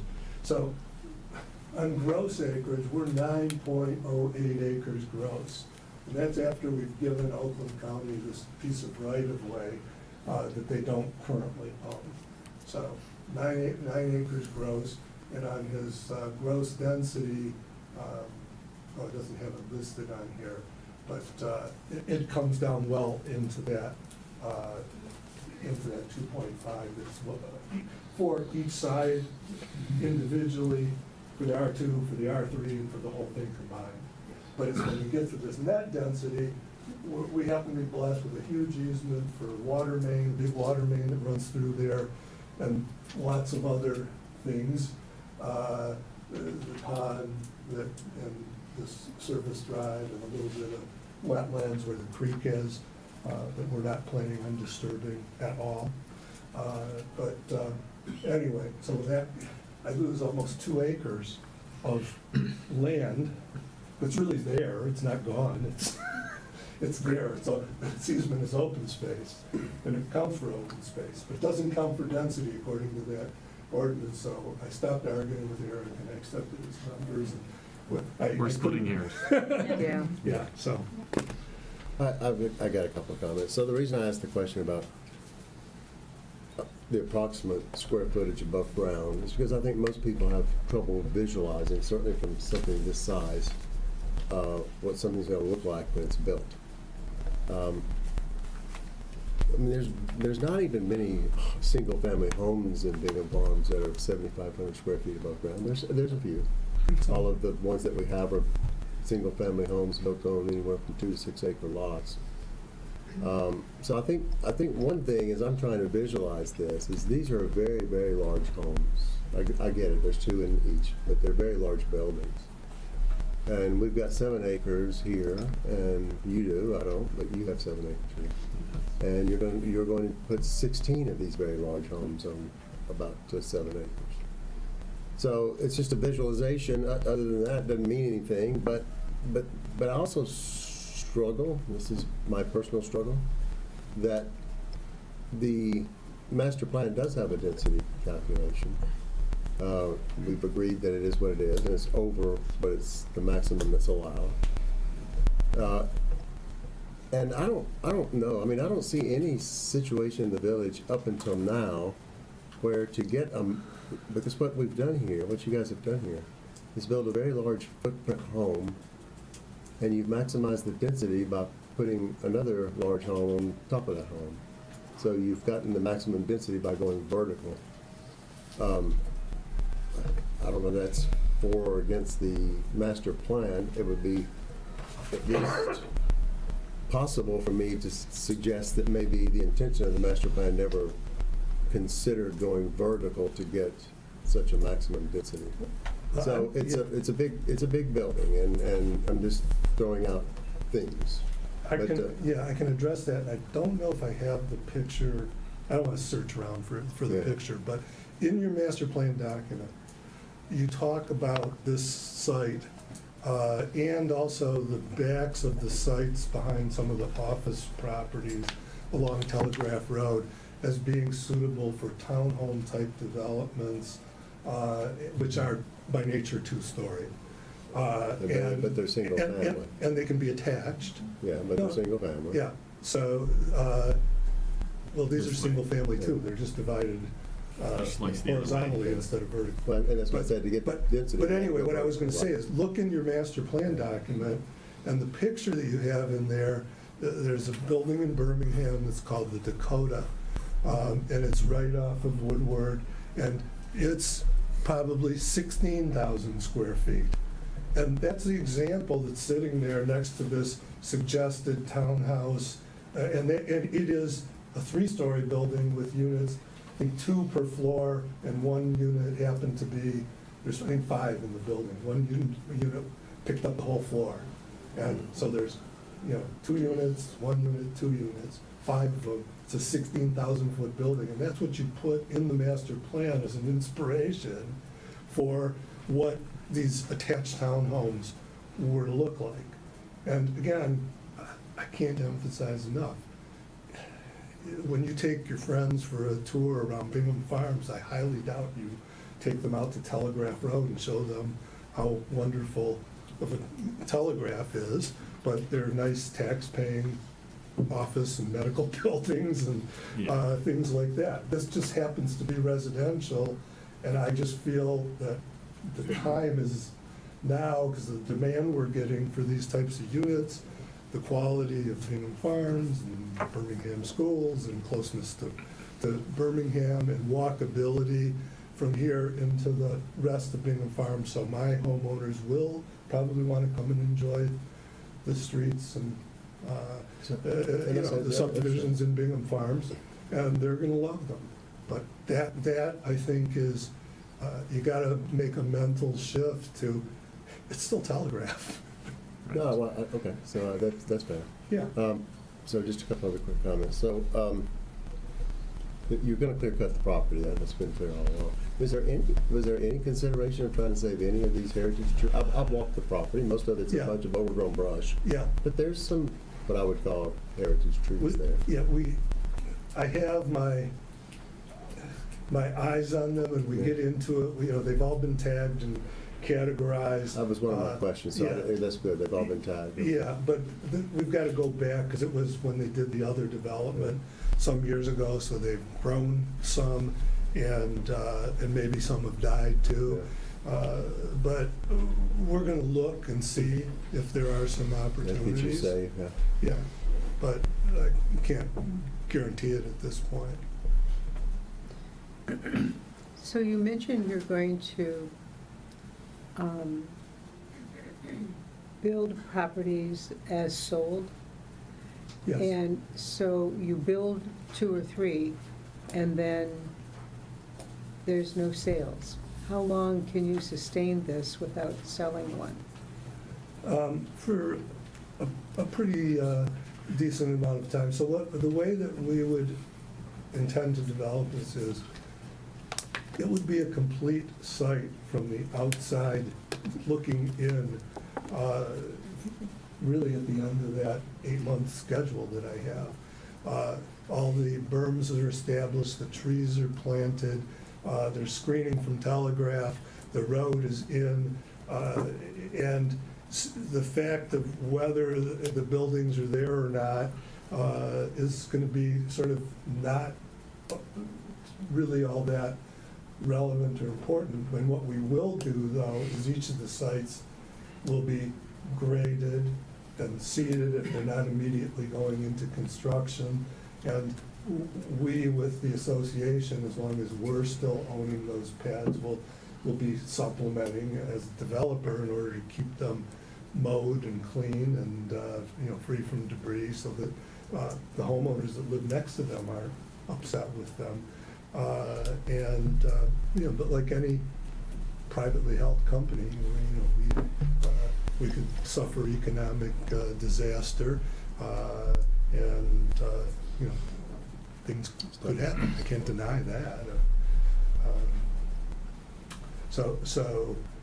But from the outside, with all of the perimeter being pretty much man-made landscape, it's going to be really complete when that development phase is complete. Well, not for us. It'll be complete when it's built. So, it's, Well, when we you talk say- about tax dollars and generating tens of thousands of dollars per house. That's not going to apply to it. But I don't understand how anything going in there is going to go through that terminal. Like anything. Private homes will go through that. Right. Mhm. There's a ton of things, and there's a ton of different aspects that this is going to take time. It's not. Yep. It's taken a long time already. However many I years I've think been. those that are invested in it are gonna do their best Right. to get this. Yes, Mark's going to Done. want to make this happen. So. I have only one other question. So earlier, at least this is what I thought I heard, that units 1 and 16 were almost being considered as optional because they're the ones closest to Telegraph Road, and if they don't get built, so we would, I guess you would put some kind of mulch and seed, do whatever. I think we talked about this a little bit at the last meeting. If they don't sell and you're not concerned about it, if they don't sell, what would you consider just not building them, just not even putting them in the plan? That solves any of the concerns about setbacks and densities, and maybe you can even keep some trees and have a common ground for people to enjoy. Has that even been part of the conversation, if you're okay to even consider them as optional? Well, the last meeting, Mark spoke, and he's here, but I don't think he really needs to speak again. But, as the landowner, he wants to maximize his return on his investment, his family's investment over decades. And I have certain marks that I would try to hit. What I would certainly say, if you find that, this building, the new location, is, I think, awesome, because as you saw in that, it sits well okay. above And the question is Telegraph. just, would you consider, Yeah. so the But- question but- is, would you consider 2 less? So I would consider doing something along the line of saying, we won't build one right away, so we won't be having that unit there. And if it turned out that it just didn't make sense and we didn't build it, we would the condominiums can be expandable and contractable as long as it's done in the master deed. So, because it has an effect on everybody else. You tell them it's $500 a month for dues, and now you take away 2 units, and they go, well, who's going to pay the dues for those 2 units, guys? So, and there isn't a whole lot of savings by what they don't have to do to maintain that building. But we can, I believe, make it legally contractable, and we could also say, put some thing on and say, you know, until we're 2/3 sold or something of all the other buildings, we can't build building one or something like that, to make it so that it's not an issue, at least from the beginning. But if the demand's there, that we can do it. That would be sort of Is that something worked out in the PUD agreement? oh, yeah. I'm giving you, our very simple language. I'm sure we can make it really complicated in the PUD. No, we could go along that. But yes, it would be a condition of the PUD, just like the landscape and dead tree replacement and lighting and any of those things as we get into the PUD that you want, that are above and beyond what you can do in a normal subdivision, plat, or even site condo. We can do those, accommodate those things. And I'm talking a good game of a high-end development, but I will put my, I'll talk the talk, but I'll walk the walk too. And, as long as there's not something that's outlandish, we're gonna get through the PUD agreement, I think, just fine, because I'm pretty Okay, so agreeable. you're open to that? Yeah. And that PUD agreement is. Comes back to after it's you. worked out, would come back to us for. Yeah. Okay. Yep. So it would be at the very tail end of that whole unit, or all the building? No, the PUD agreement, No.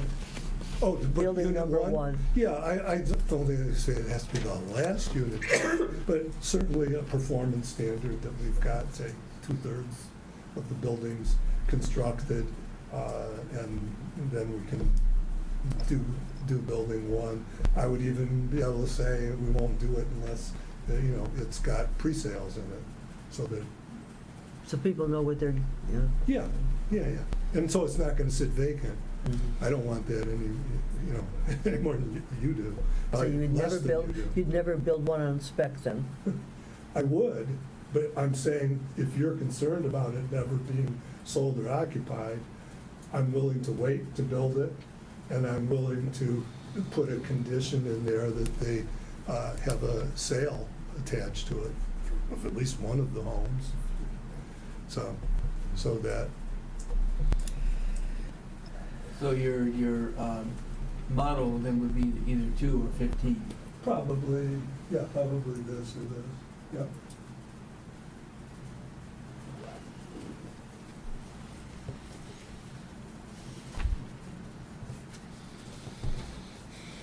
Is anybody ready to make a motion? I disconnect.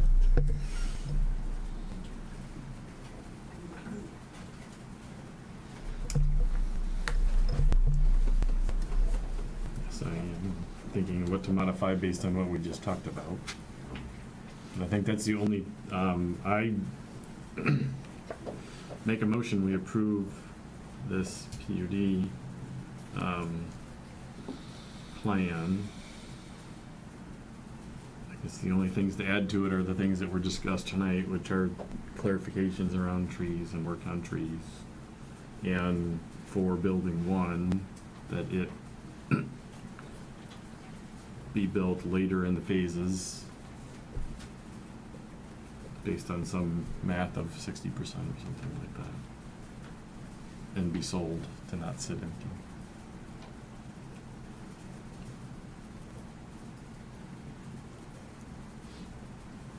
So with conditions as presented. Conditions as presented here, yes.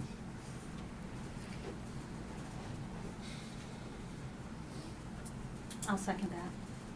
Is there any further discussion? You said building 1, but Yeah. what about building 16? Were we also gonna work that out in the PUD agreement too? Which one is 16? The one that got moved? Oh, the one that got moved, yeah, this one. Hmm? Yeah, this one here that got moved. I feel like 1 is the one that's kind of been outstanding. Just one. One is the one that's in violation Yes. of the setback. the underlying setback, yes. Yes.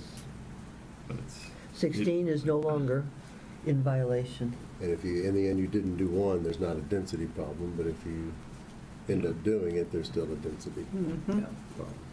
Yeah, density is, we're down to splitting hairs with the density, I think. Well, I think so too. I mean, when you have a range and we go over the range, we're over. I mean, it's, I don't know where you decide is Well- when are we too far over to say what's not really over? That's my only concern. I think it's the intent of the whole thing, Yeah. right? The PUD allows us to look at this whole thing to see what it is, Yeah. what they're proposing, right, and all the different aspects that they've gone through and done. Like I said, I was most concerned about the people to the east and what that's gonna do to them, because they're existing. Anyone buying into this is buying. They're the ones that are gonna They're buying have it, yeah. the density that it's at, and they don't care whether it's 4.3 or 4.4. And so, Sorry. with all of that, it's on Telegraph, it's much better than all of the office buildings, right? People get to see that. They're very nice architecturally. There's a lot of things nice about this. I like this a ton better than the memory care was done. It marks a part of the community and wants to stay a part of the community, and so I like all that.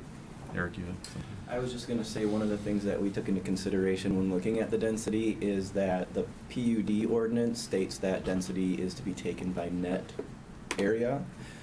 We went through all that, how you calculate, not the gross, but when the master plan mentions density, it doesn't specify whether it's net or gross. So therefore, if we assume it's net, then that's where it's over by a slight amount. But if the master plan's intention was to say gross, then it meets the density requirements if it was to be considered gross. So just something else to kind of keep in mind. Well, that's a good change to the master plan. Yeah, But it's Because not there again, now. Yeah.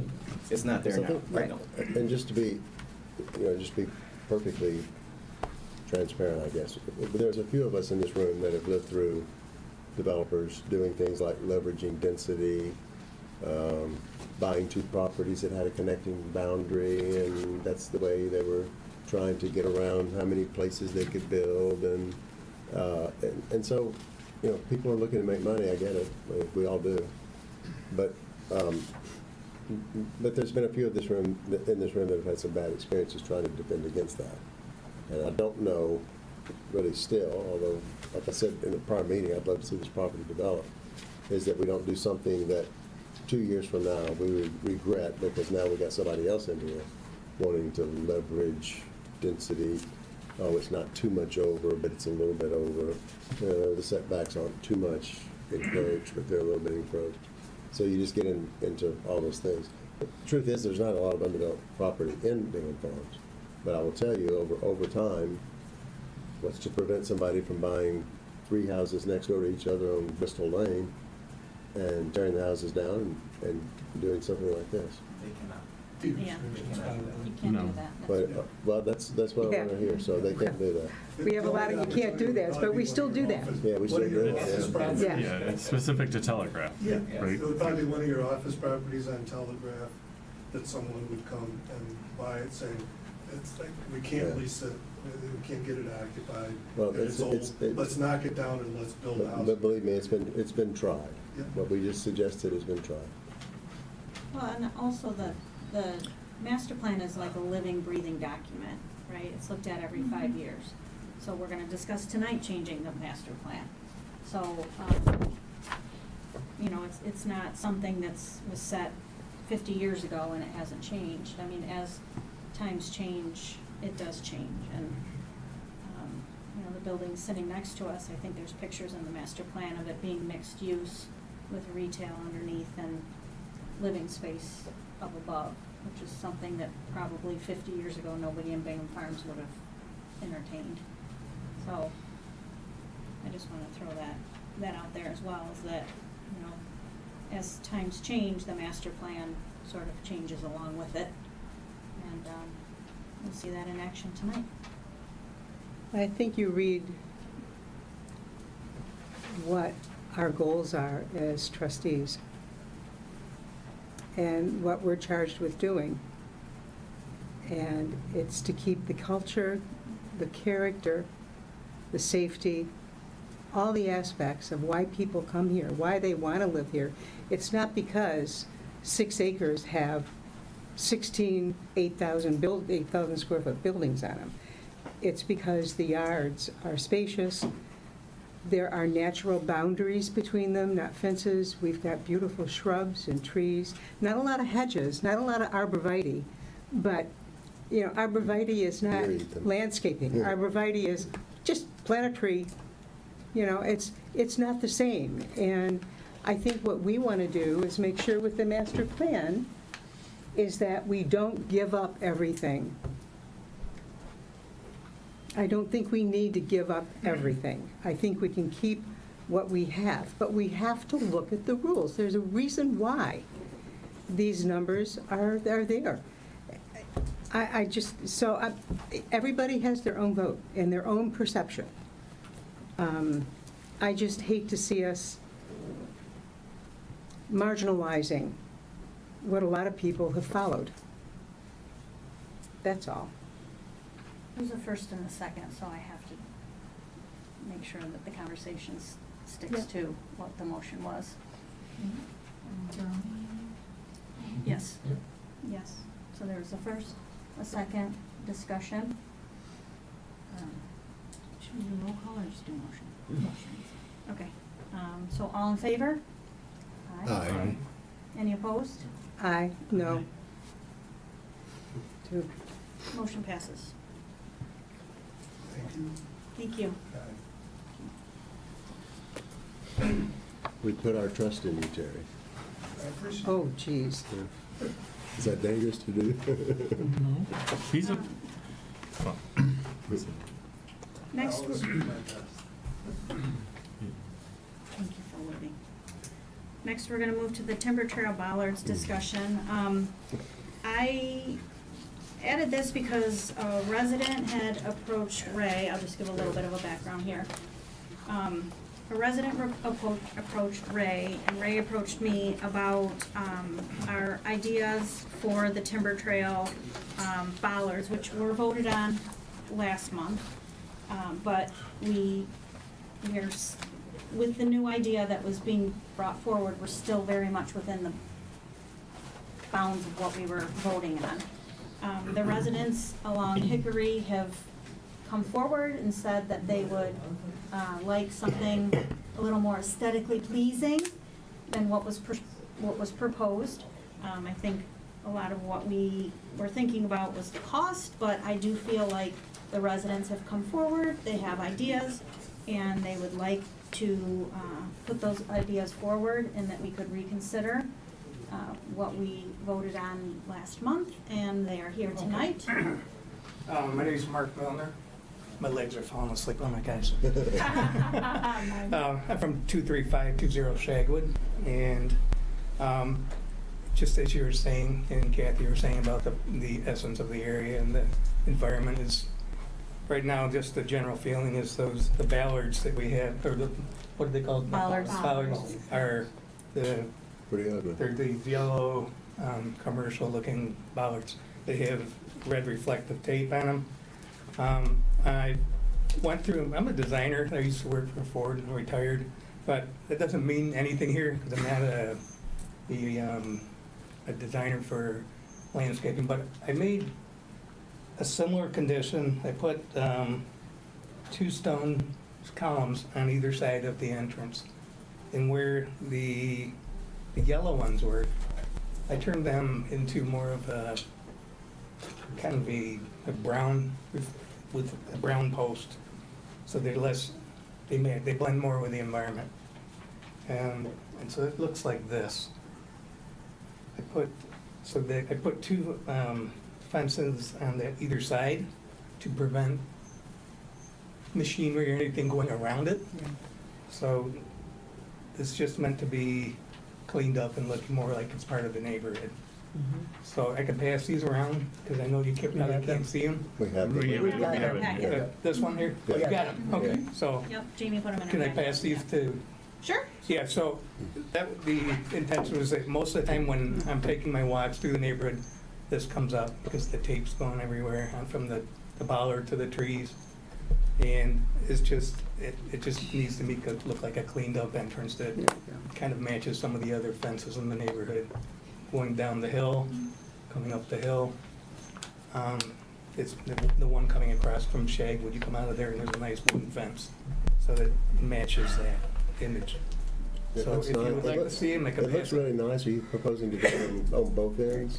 The same way on both ends? Yeah, Okay. at both ends. Okay. So I can pass it around. Yeah, We have it. What's the biggest space between the two posts? I guess we'd look to Ray for that, for whatever that distance It's is. just a visual sketch. Yeah, Well, Ray can speak to everything that needs to be done legally.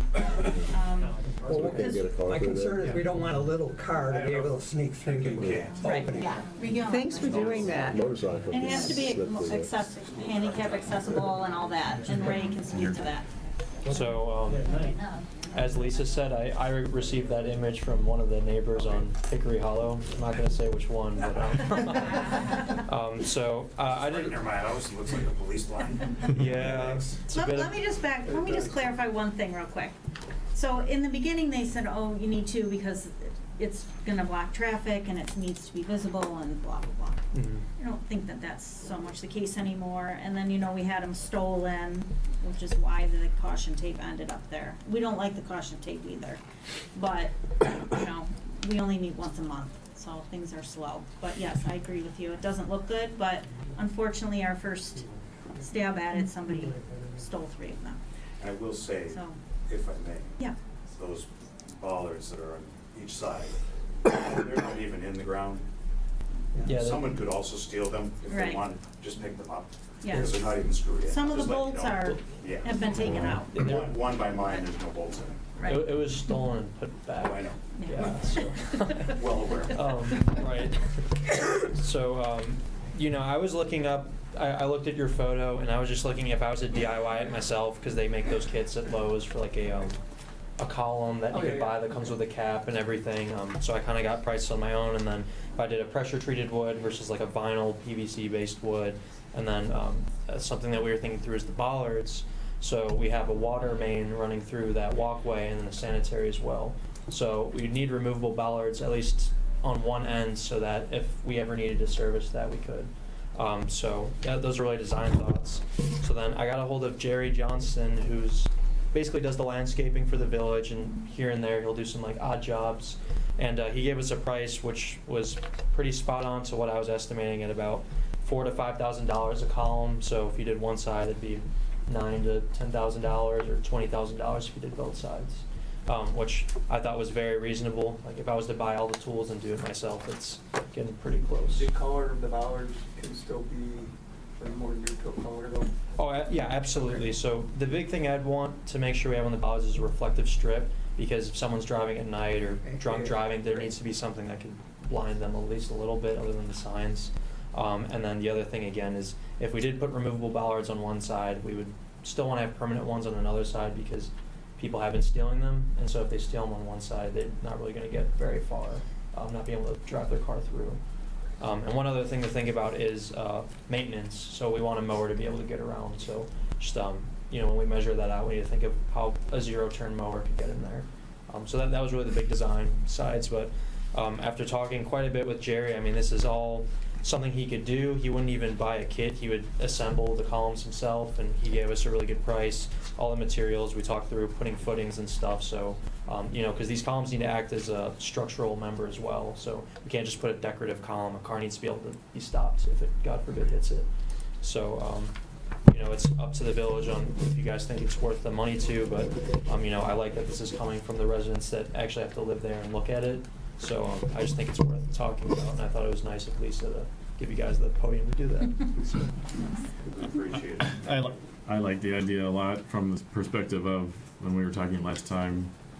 I didn't voice it, but I like the ideas of the planters, but people didn't want to be planting flowers in them or what was going to eat them. I'm like, well, my mother-in-law plants flowers at the end of her street for everybody to enjoy, but the planters just seemed a lot nicer than a bollard, but more maintenance. I agree. So that didn't, but we didn't have this kind of an idea, and the people who have to walk by it every day is very impactful.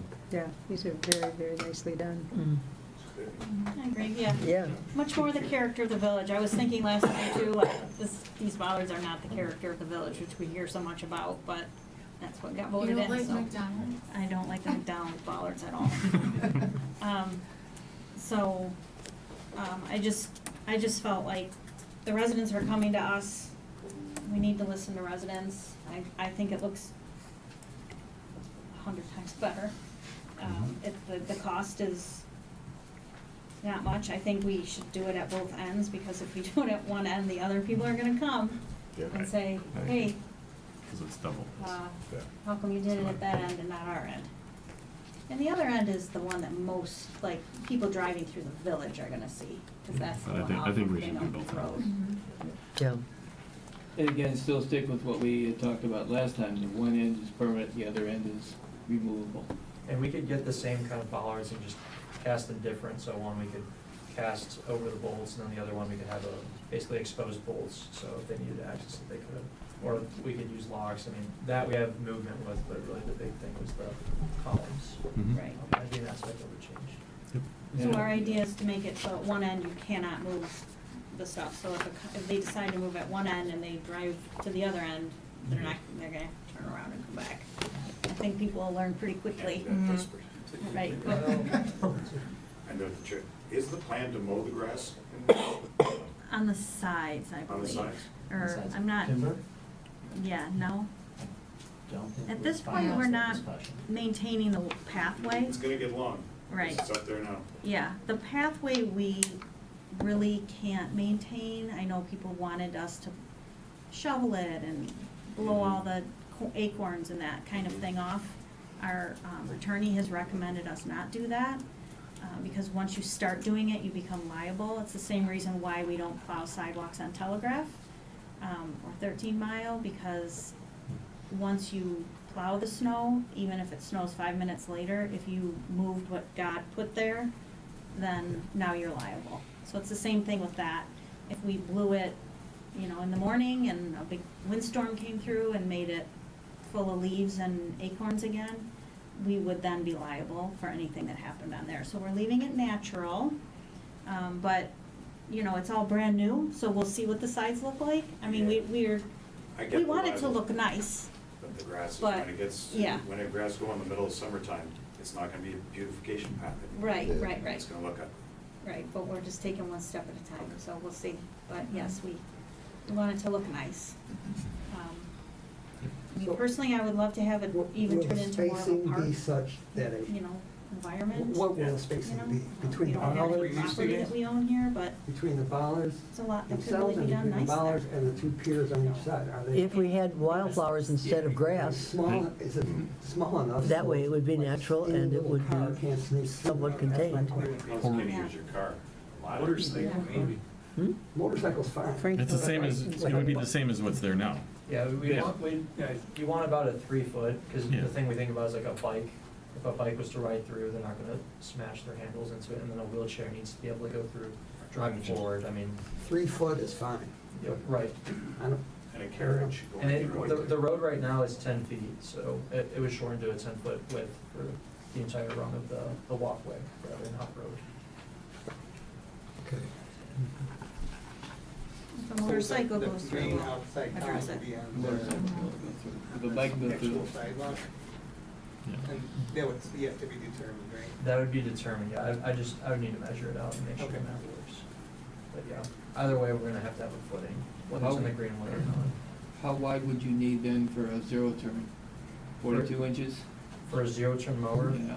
that's a good question, I'd need to check, I don't wanna, but yeah, Yeah, 'cause my guess deck would is 42 inches, but That's only guys Probably thereabouts, 48 yeah. or so, Yeah. yeah. Well, it would be Johnson Landscaping, so you're already working with them. Right, so, I mean, that's, Right, so. he's the I- subject matter expert. Right, I feel like we can just move forward with this. And, if you guys have any other, questions or concerns?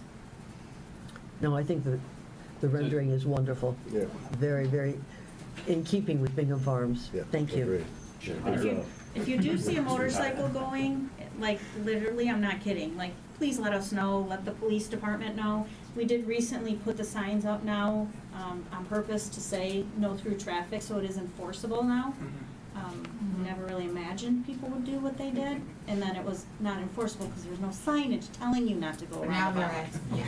Now there's signage, so the police department will be right on it. If you see, I believe there's a dune buggy that likes to go around. There's dune buggies going around. Right, okay, that road was not meant to hold that kind of weight. It's not a road, it's a walking path, and it will get destroyed. Well, I'll tell you privately So- later who's got the dune buggy. I know where that is. Okay, so Not that, us, yeah. also the guys in the back there. Yeah, and any motorcycles, the mail trucks, all the things, please help us to patrol that, and the police are very much interested in following up and now can give somebody a citation for that. It's been changed on Waze and that, I know even when I drive. Yes. It's faster, but some of the Uber drivers, or not the Uber drivers, the Amazon, sometimes they just panic, or they're like, where am I going? And they saw the little opening. Right. I've had at least 2 of them on there and go, dude, look what are you doing? Right. Like they just panic. Yeah, well, they're on the This would clock. stop. Yeah. Yeah. Evgeny did that for us and tried to update Googles and all that, but we're doing the best. But thank you so much. We need a motion. Yes, we need a motion. I'll make a motion to proceed with the plan for Timber Trail, to put protective permanent bollards on one end and removable on the other. With, Design is. with the design like Yeah, this? reference Yes. to what was in the packet. Yeah. Mhm. With spacing adequate to stop Keep cars out. small cars of any size from driving upon this road, this Yes. pathway. Good. I'll put a second to that. Any other discussion? All in favor? Aye. Any opposed? There you go. Thank you. Now you gotta find the money, Thank you Bill. so much. Wait, should we SAD these guys? He's kidding. He's kidding. Don't joke. Thank you. Thank you. Aren't you kidding? Okay, Yes, we're yeah. moving to new business, and that is starting out with the road improvement phase 2 for the SAD district. We have a resolution in the packet. Is anybody presenting, or, it's pretty straightforward. No, this should also be a public hearing, so if somebody's here to speak publicly, we need to open that up and do that before we consider the resolution. Oh, because it's a resolution. Did we advertise it as a public? Correct, yes, it was Yeah. noticed, it's, yeah, the fact that it doesn't say public hearing on the agenda is just a Okay. matter of word. That was noticed properly. Yeah. So I'm gonna open the public hearing for the road improvement phase 2 special assessment district resolution number 4 at 9:17 PM. If anybody's here to speak to that, I just had a couple questions. if you could speak in the, My name is Leslie Whitfield. I live on Coach Lake Lane, 31429. We did receive a letter from the village regarding this, showing the area that is under a concern. On this, well, every residence that's blocked within this area is being assessed $5,000 over a 10-year period, is my understanding. Correct me if I'm misreading this. At ideally $500 per month, and there is a late fee if that's not received. There are 2 arrows here that show on, here, Old Stage here, which is kind of right at the juncture, and at the end of Coach Light, which is a dead end. Are those just like 2 specific areas that are being dealt with? Okay, that's what I need clarification on. What is this in the entire road from 13 Mile all the way back to the dead end, did you or? ask Ray, right? Oh, Did I'm you show sorry. Ray right I'm behind you? sorry. Clarify the question. Yeah, can we see what you're? Well, it just shows, these are all the homes, and this arrow is pointing here in front of this juncture. Yep. And right now, there's actually a huge divot here that they put some asphalt in, but it's if a kid hit that on a bike, that would be tragedy, it would be bad, but they kind of patched it. And then at the end of Coach Light, right, in fact, I'm at this residence here, and it looks like they're pointing to this side. So the question, I was wondering, are we just taking care of 2 locations, or No, those is this the identifiers whole? are just showing what the road names Okay, are. There's okay. work Yeah, so that's. throughout those routes. Those are just leaders showing that that's Coach Light Yeah, Lane and and Old it's Stage, mentioned since there it's too, kind of yeah. written small Okay. there. So what is? There's may I repair ask areas the- throughout those routes. Ray and I went through and identified the pavement conditions in both those streets. Okay. And we identified locations where the pavement conditions were worthy of there being a removal and replacement. And going all the way from 13 Mile all the way to the back of Coach Light, we identified work to be done from here all the way to the back. Okay. And there's localized work scheduled throughout the entire, everywhere within the dash line, there's a little bit of work scheduled to be done. And just to tell you, this intersection specifically, I mean, from probably here It's acidity. to here. Yeah, all- it's sunk quite Yeah, a bit. all of that's getting Yeah. redone. Okay. And we're gonna install a new catch basin there, since I know there's water that ponds there a lot. Right, and that's a couple of the, where the drains are, the several locations. Is there any sewer work to be done at any time during this, or are you checking the sewer out down below? So- Once you if you take those sections out and address where the water is pooling, because there are several, even today, I kind of noticed before I came, where is the water pooling? And if there is a drain somewhere along there, and you're replacing that, will you be trying to look down below to see? Because this area right here was replaced, there was one section replaced about a year ago, Yes. okay? And the fact was that it hadn't been cleaned up very well, and so there was a lot of gravel, a lot of debris, a lot of large chunks. Fortunately, I was having a bathroom remodel and had a dumpster, and I was walking a lot with buckets and putting it in my dumpster, because the kids come by and they like to drop stuff down the drain. And I told my neighbor, I said, you ought to call the village, or if you don't, get somebody out here to pick this stuff up, because otherwise we're filling the drain with concrete, and we're gonna have another problem. So I was just wondering, are any of these drain areas or the sewers down below going to be at least looked at and checked for any blockage or anything like that? So as a part of the project, we're readjusting the structures. So there's, those structures are encased in concrete. So when we're removing the concrete pad around it, we're gonna expose that structure entirely. We have pay items to reconstruct and rebuild, so if that structure's sinking, or if it's where the connection between the pipe is failing, anything like that could be repaired. And then they're gonna repair that structure, cast it, and then they'll cast the concrete around it, cast the road. So we have probably, I think, 6 structures that are planning to get readjusted, which are the drainage structures around here, this brand new structure, and then I believe 1 structure. So the ponding water issues that you're seeing on a rainy day like today, Yeah. we're trying to resolve those. That's Okay, good. One of the components of the work that we're going to do is to resolve those issues. Okay. So will we know in advance about which sections are going to be addressed, so we kind of know what the timeline is for whether we have access or have to park somewhere else, things like that? Will we have a timeline? Yeah, so what we usually do is I will put out like door hangers and flyers, and you guys will get on an email list. And we require the contractor to give at least 48 hours notice before any major construction activities. So get emails, and I'll go and put door hangers on your door before that. And if you want to know the areas that are going to be yanked out, probably in a week or 2, you're going to see me and Bill marking with bright orange paint all over the road, so it'll be pretty clear like what areas are. It'll be pink and orange paint. Yeah, it's going to look like a rainbow on the road for a little bit. But it'll be all marked up so that the contractor knows what to pull and what not to pull, because we don't want to pull good concrete, of course. Okay, right. Yeah, I'm just looking for any more sinkage. I mean, that's, I guess, making sure that we can level things out a little bit better would be great. Perfect. Absolutely. And one last, just a correction, the list of homes that are mentioned here, one of them, on the last one on the list, it says 31291 Coach Light. There isn't a 31291, it's a 31291 Old Stage, if you can make that correction. We already did. Good, okay. so that they get their mail. I get two.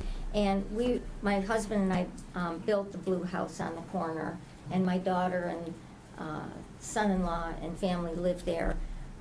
So that may still be why, because that is in transition to them, and that the lawyer's working on that. So that's why. So I just want to make sure if you can make that correction, then that would be great. Okay, thank you. Literally caught that last week, thank you. That's okay. Well, fortunately, I'm only 10 houses away, and I've got grandkids, and say, take this to mommy. Thank you very much. Sure. Is there anybody else here to speak about at the public hearing? Okay, seeing none, I'm gonna close the public hearing at 9:25. Not to be rude, but may I take off if I? Well, yeah. Is that Yeah. okay? All right, thank you. Thank you for coming. Yeah, you bet. I'll just be up and down the street. Any passing the questions word at all, along. feel free to Yeah, call the call- office. call the office You're gonna anytime. Get Call me one of those anytime, three. okay? Okay, Yeah. great. Any Thank you. questions? Thanks so much. Yeah. Mhm. Bye-bye. Okay, so. Now we need a resolution. Resolution, yes. Offered, as I said, for resolution number 4, it's in your packet. You want roll call? Do you wanna add anything? I mean, do you want me to get into the bids and stuff too, or I figured that would be. That's a next. separate That's subject. next. If We'll that do would that work. second, yeah. Oh, here it is. Mhm. Oh, yeah. Resolution, I can do a roll call, if that's okay? Yeah, but somebody needs to offer the resolution. Oh, sure. Is there wording for Is that? there I'll write it wording here. somewhere? Just read that, the title. Just the title. I'll offer the resolution for the road improvement Phase 2 Special Assessment District for resolution number 4, as presented in our packet. I'll second. You got a second, second. Any discussion? Roll call. Okay, roll call. I've got Blackburn, Aye. Hageman, Aye. Mashigian, Aye. Durrani, Aye. McAlexander, Aye. Howard, Aye. Miller. Aye. Thank you very much. Next is the bid award, so. Oh, I can do You it. lead all shot. Thanks. So, some great news for the village, the bids came in and they came in very low. The low bid was GM and Sons at $358,685 of grant eligible work and $29,050 of grant ineligible work. For reference, our estimated numbers are at about like $550,000 for our project total, and theirs is about $120,000 less than that. Pricing's been coming in lower than our estimates across the industry. There's a lot of pressure on construction right now. There's a lot of pricing pressure on construction right now. Which is bad for contractors, but great for Good for owners, us. for you guys. So with that, we sent the village basically a bid summary letter with the information on the lowest bidder. As you guys know, this was an MDOT grant project, and the grant is up to $250,000 if the village went forward spending $500,000 in eligible construction. So essentially, it's up to the village. If you guys wanted to expand the scope of this project and add additional areas of concrete, you could get 50 cents on the dollar for it. Ultimately, it's on the village if they wanted to do that, but this will be the cheapest time to do it now. It would be treated as a change order, and this is assuming that MDOT would be okay to approve a change order pushed by the village to add additional areas. It's not a slam dunk that they would be signatory to that kind of maneuver. No, because a lot of people, like if they win this grant, they wouldn't want us to say, oh, we have this extra money, let's go fix a completely separate road. So we'd be confined to the area that we applied to the grant with.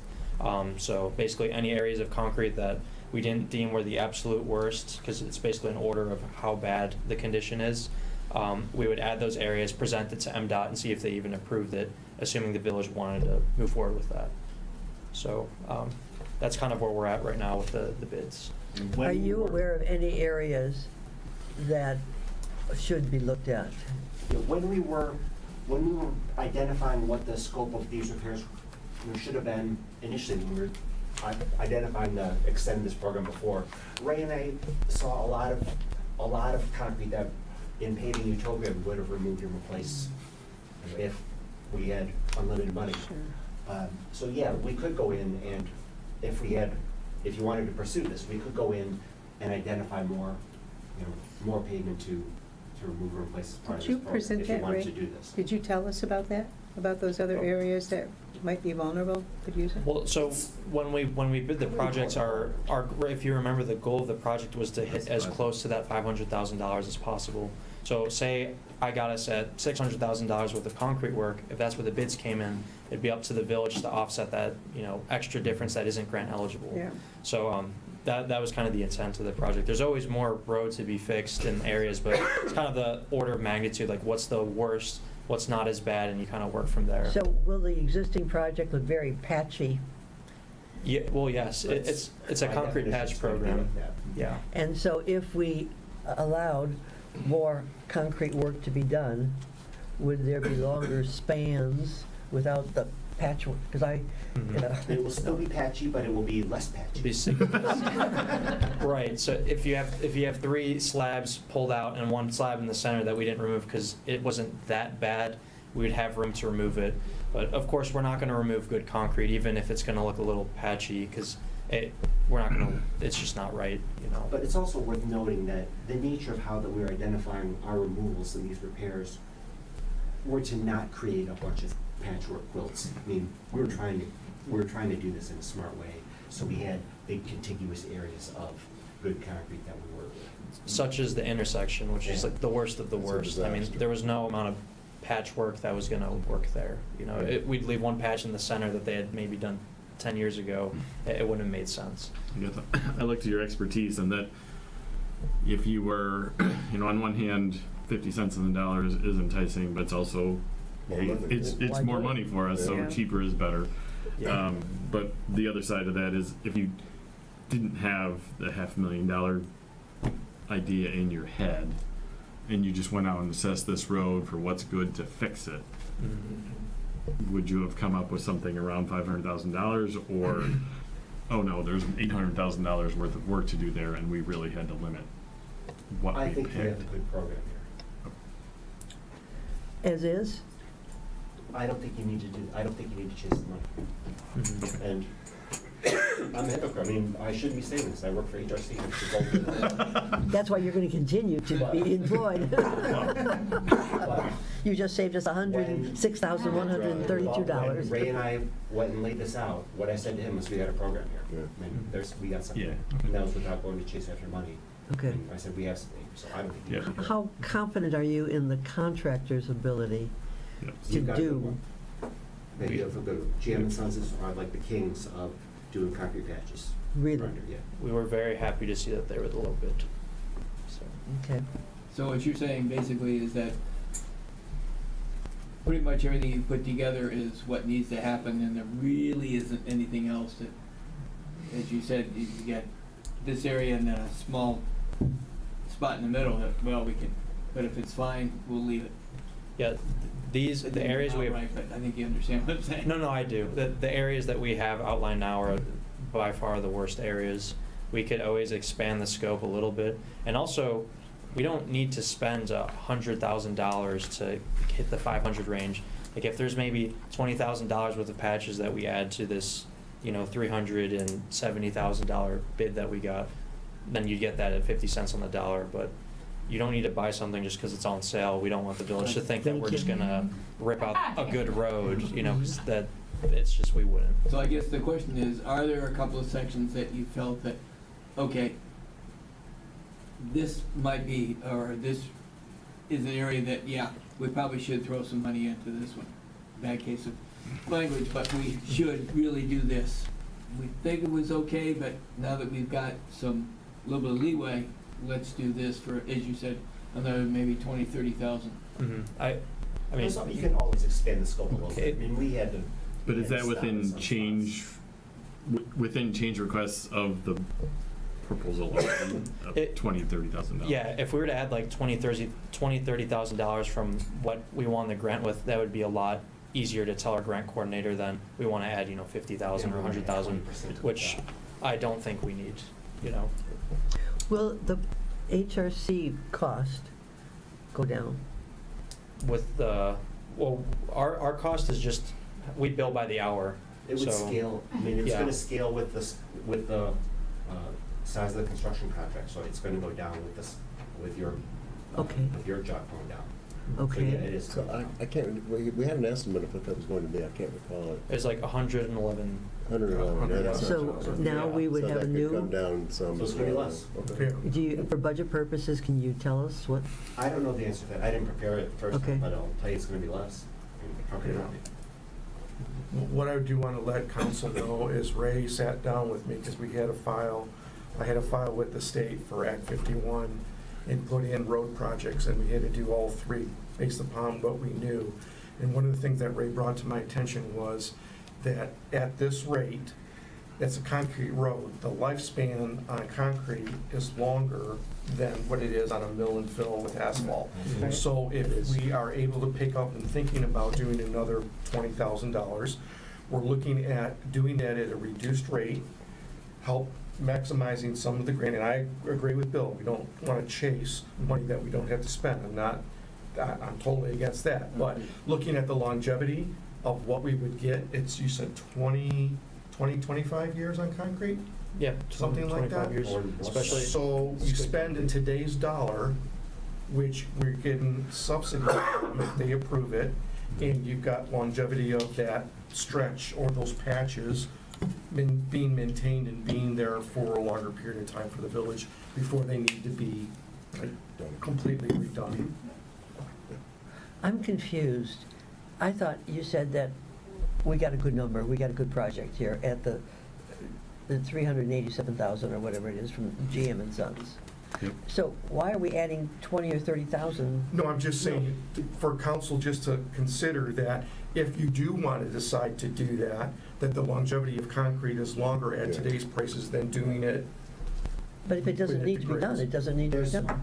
there's always, I mean, when I said we've got a good project, we left a bunch, when I said we've got a good project here, we left some damage, that good project left some damaged pavement in place. I mean, we're not fixing everything. We could always have gone expanding the scope a little bit more. I mean, you can always do more. I mean, and that's always the case. It's kind of the nature of rehab. Yes, it's the nature of doing this maintenance. Where do you start and where do you end? You know, what's the worst? What's, you know, a crack in the road that we don't think is going to expand at an accelerated rate versus what's a crack in the road that we know is going to be horrific. So we need to have GM and Sons come back and requote when you give them additional work to do? So the process that we would go about this is we would execute a contract with GM and Sons first so that we lock in our rates. Okay. Then we would put in for a change order after Bill and I assess the road again, knowing that we have a little extra room to work with. And then if that got approved by MDOT, we would bring that back as a change order to GM and Sons. So that would kind of be the order that this would be done at. Because if we tell GM and Sons, hey, we want to add, you know, maybe $20,000, $30,000 more of concrete as a change order, they could come back and say, well, we're gonna charge you more for it then. You know, if we present this, they're gonna say we want this as an addendum on the project. We don't want that. I like the prices they gave us a lot. Okay. We want to hold those prices. But now that we know that we have room to work with for 50 cents on the dollar on a grant that's probably not going to exist anymore, it's just not a bad idea to have flexibility. That's really the big thing. So what's the flexible number? I'm not on the village council. That's a you guys question. So, I mean, we don't need to spend money we don't need to spend, so somehow we're gonna have to depend on you guys to say, as you get into the project, it would be maybe wise to do this, and it would cost another $20,000, and I guess we can vote on it at that time, or whatever. But what I'm hearing is we got a good project, and unless something comes up that's unforeseen, I'm not sure why we would just arbitrarily expand it anyway. But the present value of grant money aside, you've got a good project here. That's what we want to hear, yeah. Do we have to approve something? Yes. Yeah, We it's have a to approve motion. this quote, Yeah. yeah. So we're awarding the bid and then giving direction, right, of what we want to do. So motion would be to accept the bid from GM and Son. And what was the second part? Second part's optional. Right, are we expanding the scope or not? With the possibility of expanding the scope of the work, to be determined. I think that's reasonable. Because Yeah. me and Bill are going to have to mark out all the areas anyways. So if we say, hey, you know, we bid it at 1,900 square yards and we find an additional 50. It's only 50 square yards of area that we could propose to MDOT. Because this whole conversation could be null and void if MDOT says, hey, that's your number. Yeah. We don't want any wiggle room, especially with the current administrations. Can you make that a different color, the add-on? Oh, yeah, no, Yeah. we So we would can stop at track- our number and then that Yeah. would be tracked separately, for Good. sure. That's That'd be very great, yeah. Okay. Second. Any further discussion?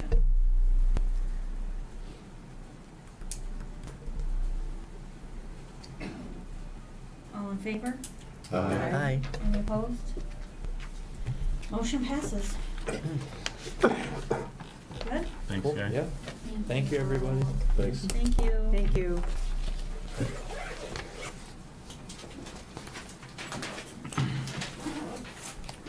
Next is the master plan discussion. I want to just get a little bit of background on this. A letter was presented to myself and Jamie from the president of the Bingham Road Estates Homeowners Association, and he's here tonight. And the question is, and I'm gonna let you speak to it as well, is that there is that lot one, that everybody refers to as lot one, tell me if I'm wrong, that there's a lot of concern within the HOA about that lot. And it was brought to our attention that there was a 1941 agreement and a 1971 injunction agreement stating what could be built on that property. And that is in conflict to a certain extent with our master plan. And so when this property is being marketed, it's kind of being marketed wrong-ish, or there's an option there that is not really an option due to the court cases. And so Planning Commission right now is deciding how extensive of a master plan change, if any, they want to do. They're kind of leaning toward not doing a full, right? A full, oh, bless you. A full master plan change, which is much more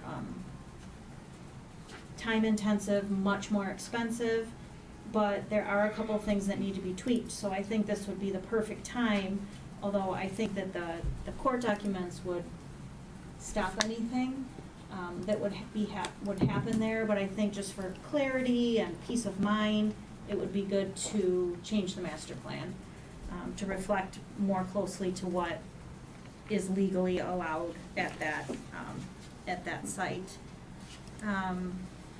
I do want to say, before I let you get into any sort of whatever, if we decide to do this, I just would ask the HOA to share those documents with the village, just so moving forward, when none of us are here and that property hasn't sold for 10 years or 20 years or whatever, that if somebody does call the office inquiring, there's no confusion or miscommunication about, oh yeah, you can do that, and then, you know, the All HOA the says no. documents were shared quite a few years So- Yeah. ago, so. Okay. If they're not, That's if they're not when- on file, we need to get them on file. Brett but Russell they've was been gonna shared. develop. Right, I Yeah. We said- remember all of that, I Yeah. just don't know if the actual documents are in Yeah, the but office. 100 well, But- they were sent, they may not be on file, but Well, let's if they're make sure not we on, get them on file. if they're not on file, we'd like Yeah. to have them again, to put them in a place Yeah. where, right, Yeah. where we Yeah. can. The second injunction was also a permanent injunction. It validated the permanency of her decision by a sitting judge, who is still a sitting judge, she's still in court. And I think that's when they realized that it's gonna hold. And I believe that it will hold. I mean, that court injunction would outweigh our master plan. And I don't know a lot of people that look at a master plan before they purchase a property, but some do. And so, just again, for clarity and peace of mind, since it is the year that planning is looking at doing some tweaks, it would be a very easy tweak to take out that language in our master plan. Do you want to speak, since you've been waiting here for? I'm Jim Valaket. I live at 32810 Bingham Lane, and I'm the president of our Bingham Roads Homeowners Association. And I had the privilege of addressing the Planning Commission at their meeting last week, and I wanted to kind of point out that this Lot 1, just a 7-acre property on 14 Mile Road, it's been a problem for our neighborhood because our homeowners association, our purpose in being is to enforce our deed restrictions. And that lot is part of our neighborhood. It's part of our subdivision. And so it's covered, it's covered by those same deed restrictions. And the deed restrictions require one house on one lot. And this property has had several attempts, because of its size, to be developed into multi-site development with a number of homes in there, which is obviously at odds with our deed restrictions. So a little history back in 1971, the owner of that property was advertising it for sale as a commercial site for either a church or a school or something of that nature. And our homeowners association took them to court and won a permanent injunction to enforce our deed restrictions requiring one house on one lot.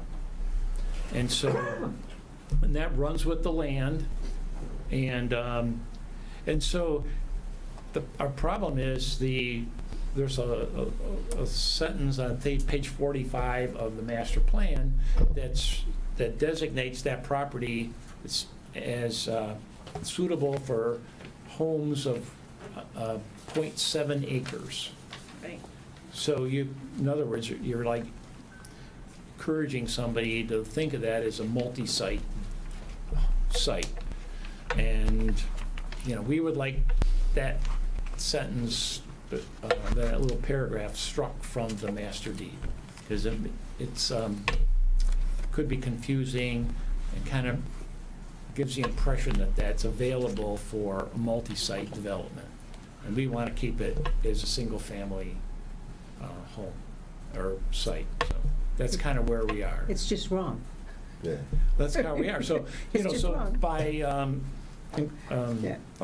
approving a development there or advertising it, so to speak, for that use, it's like in violation of a court order. So the village really, we don't think it's appropriate for the village to be in that position. So Yeah. Do that's the kind of people where we're who coming are from. putting up the property for sale know? Yes, they do. Of your intent? I have made them aware, like, it's currently listed for sale. Yeah, I know. And it's, advertised as ideal for a lot split or multiple homes. Many attempts. And I have sent them the injunction, I have sent them our deed restrictions, and I've talked with the realtor, the listing agent several times about it. But what confuses me, we abut in Outlet Trail. Yeah, your neighborhood, you're back right up to it. And we've been in council sessions with developers approving or not approving a plan. How could it even come to that stage without us in council or somehow in the village saying, you can't do it? Why are we accepting plans? Because the village is not supposed to enforce HOA deed restrictions. It's not our jurisdiction to do so. Yeah, our attorney, when I was sitting right over there, and said, but we have a deed restriction. Because that was when Russell was going to, and he looked at Ken and said, we don't have to say anything. I said, okay. Well, I think that's right. I think developers will try to develop it, and hopefully nobody even realizes what the restrictions are, and if people don't stand in the way, they'll develop it. So I don't know what obligation the village has or not, but I think it's a really good idea for the village to know it's there, because if somebody does call, you can at least say, well, we have documents. This is a lot in a platted subdivision that has deed restrictions and has court-ordered permanent injunctions on it.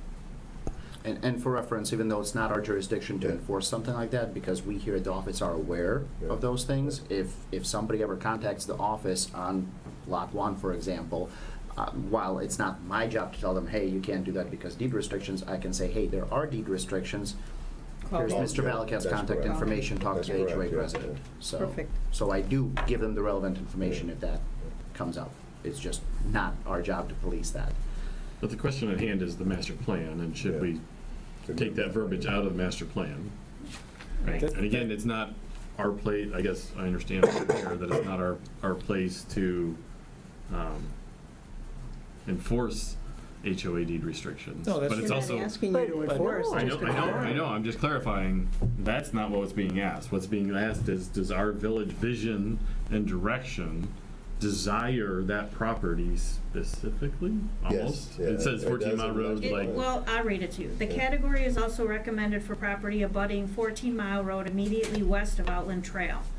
To assist in protection of the woodlands on the site, the maximum density proposed for this category is 0.7 dwelling units per, so it Yeah. doesn't specifically Well, give the address. Yeah, but it But does. it's like. So however got that in there, Right, it doesn't needs matter. to be taken out, Needs to be but taken that's a out. council We discussion. can support we can't enforce, but we can support our Yeah. HOA. Absolutely, we Right. shouldn't have That's two all we different ask, messages. you know. That's what we're asking. It would be very Yep. helpful to Okay. us. I And just planning need to is planning to do, probably a, smaller adjustment to the master plan, so this would easily be taken care of. But we just need to make sure that. And I'd be happy to get all the, whatever documents we have to you. Right, and if you can work Or with to- Jamie, she can dig through and see, make sure we have them, or you Yeah, might, I'll make sure you get them, Jamie. I just wanna make sure they're in hand here. Yeah, because Just we have the to court be sure. order, got deed restrictions, Mhm. homeowners, the date that the homeowners, for the documents establishing the homeowners association, that kind of Right. bylaws, all that. Jim, there is a house on that lot, Yes, there is. and it's very, very unkept. The road to that house is very often not cleaned, and there's I grass. think it's empty now. I think it's just a Yeah. vacant house. So, His daughter lived there. yeah. So what does your association figure should happen? Well, we'd Should- like to see someone buy it and build a one single-family home there. Is the home a danger to the community, like the one that was on Bristol? Well, somebody would have to go over there and take a look at that house. I think it's an empty house. Yeah, so that would be like a Doesn't- wellness check? It doesn't look like there's any activity there. No. What is your HOA, what are their rules for unkept yards or? Yes. Dilapidated houses? Well, we don't really, the way our homeowners, our deed restrictions were written back in the 1940s. And so there's not a lot of modern language in these things that address those kind of issues. So really, you don't have much enforcement that way. I think- Other than if you want to build a house, we reserve the right to approve the plan so that it meets the minimum size and quality requirements, but are pretty minimal by today's standards. But we basically, we don't have a whole lot of enforcement power. I think in those cases, it would fall to whatever the village ordinances are. Yeah, really, we do rely a lot on the ordinances.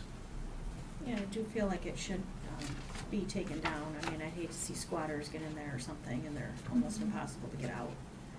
And if it's an eyesore I don't think it's good enough for even squatters, quite honestly. it's got a roof on. There's not much. Yeah, it's got a roof, Yeah. good I enough. mean, Well, it it's better currently than is for Bristol, sale, yeah. but it's being advertised as a vacant site. It's a building site. And so I think the people that, they're not investing any money in that building. They're just thinking that at some point it's gonna be torn down. Right. But, in the Maybe we you know, could give a call. Okay. all right, well, thank you very much. Thanks, Jim. Thanks, Jim. So that, we don't need a motion for or anything like that. I'll take that back to planning and make sure that when we're addressing the new revised, tweaked, I guess I should say, master plan, that they address that. Sure. Yeah, let it go. Unless you want us to. I was gonna say, I meant go, like, go.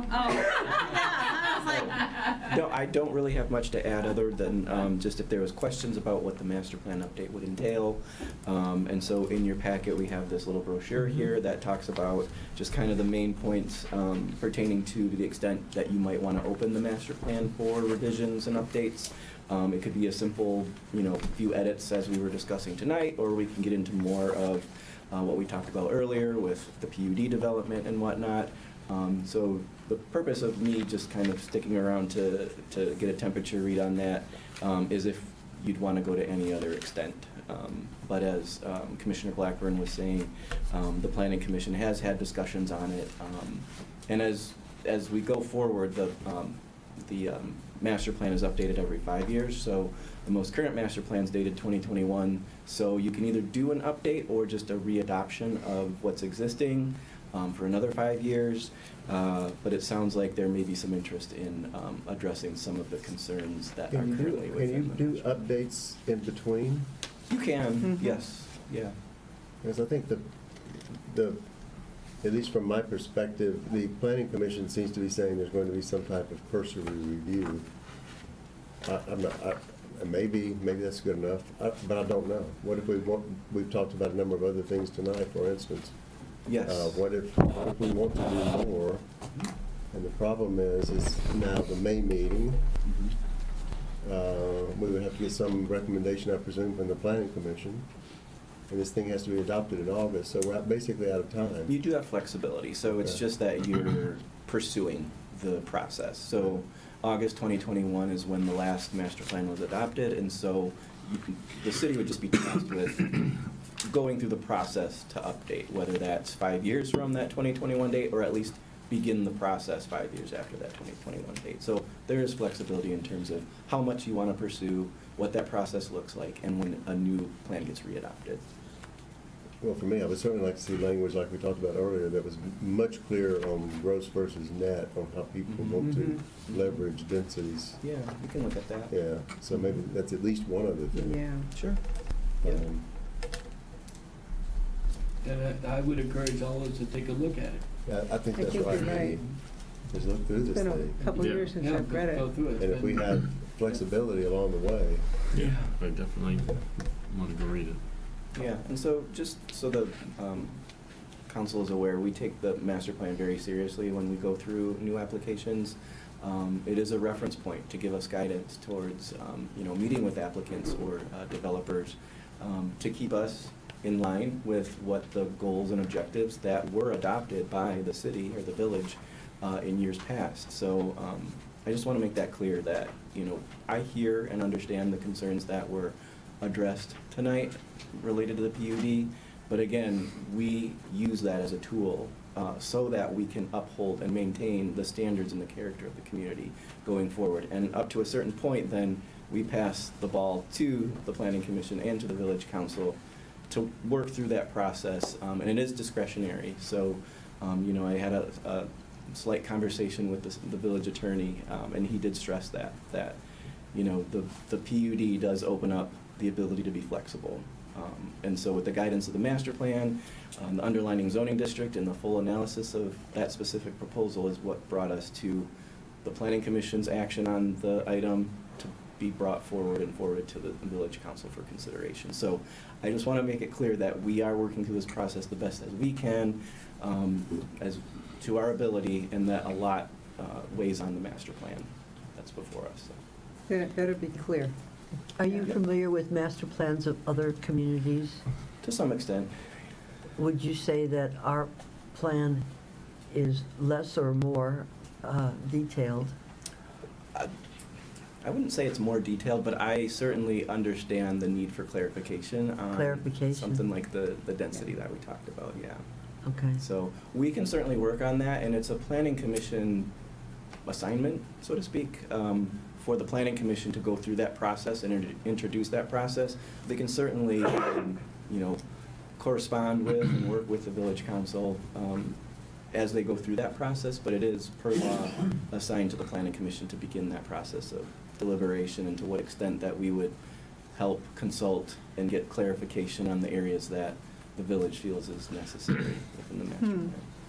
So if there's a dilapidated home on this lot currently, are there any ordinances that control that, or is that a master plan that controls that? Is there any language that says, Mr. Property owner, you're in violation of some ordinance unless you fix up the home or demolish it? Yeah, I mean, there is code enforcement. That's not, I don't have involvement with the code enforcement, but there's public health, safety, and welfare that comes into play, but that's not the zoning code or the master plan. So I don't know if you can speak to that at some point, but we can certainly look into it more. Yeah. Because I think there's something on our agenda next month about a grocery, I think you may be involved in the grocery store stuff Yeah, too. I'll be so here. That's another thing I don't know anything about yet, other than that may be a master plan issue as well. So yes, there is a proposal for an ordinance amendment that will be coming before you, I believe, in June, is that June. right? Do you have the paperwork on that from the applicant For the grocery store? for Yeah, the of development? course. Can you It's all pass in that the- on to us? It's all in the planning Yeah, it's commission. been in the online. packets. Yeah, it's online, but I can send it extra too. Yeah. Yeah, and so I would encourage you to read through the sections of the master plan that are relatable to that. So particularly along the Telegraph Road corridor and just what the master plan says in regards to that. And so I think kind of the main takeaway is that it allows for or encourages flexibility. So the main thing about the Telegraph Road corridor is the challenges with the current office uses and how much vacancy, not just in Bingham Farms, but regionally and nationally, that developers or property owners are contending with is vacancy rates. And so I think because we have a significant amount of office along the Telegraph corridor, that given the master plan currently allows for flexibility, we may just want to keep that in mind as the challenges of office vacancies continue to rise or stay higher than what they would hopefully otherwise be. So when we do address the ordinance amendment for the grocery store retail next month, it would be good to just have that little bit of a background understanding of how the master plan might come into play for that kind of discussion. This discussion's, I don't know why it brings this to mind, and maybe it has nothing to do with you, Eric. The PUD that just got approval, is there anything in our village that would prevent those from being rented as apartments at some point in time? Is that a master plan issue? Where does renting, if they get built and don't sell, could somebody start renting them as apartments? That's a good question. I'm not familiar with any regulation on that, but these would be more considered like multifamily because they're not individual lots. It's under one development, so I don't know if there is restrictions that come into play there. I can give you some information on that. The only rental allowances we have in our ordinance that I'm aware of are for like individual property owners subletting a property. So a homeowner can list their home as a rental property. They would have to give us, the village, a rental application. There's a whole process for that. Where is that listed? I don't remember the number of the Is there ordinance an chapter off the top of my head, but it is in the ordinances? ordinances. As far as this development's concerned, if the village wants to restrict the ability of, let's say, the owner of the development from turning it from condos into apartments, I would imagine the developer agreement, the PUD agreement that our attorney is about to start working on would be a great place to put that. Can somebody let Terry and Mark know we'd like that to be added? It's better to tell our village attorney Okay, that, what's because up with they're gonna be that? working with them Okay, on that's that fine area. then. But yes. Yeah, let's don't have these things turn into apartments in 2 years. Correct, yeah. So, now, that said, if they're sold and marketed as condos, an individual condo owner could then do a rental application and sublet a single unit in that development as a rental property. But that's, because that's No already different within- than a house. Yeah, that's different from the entire development being treated as apartments versus condos. If that makes sense.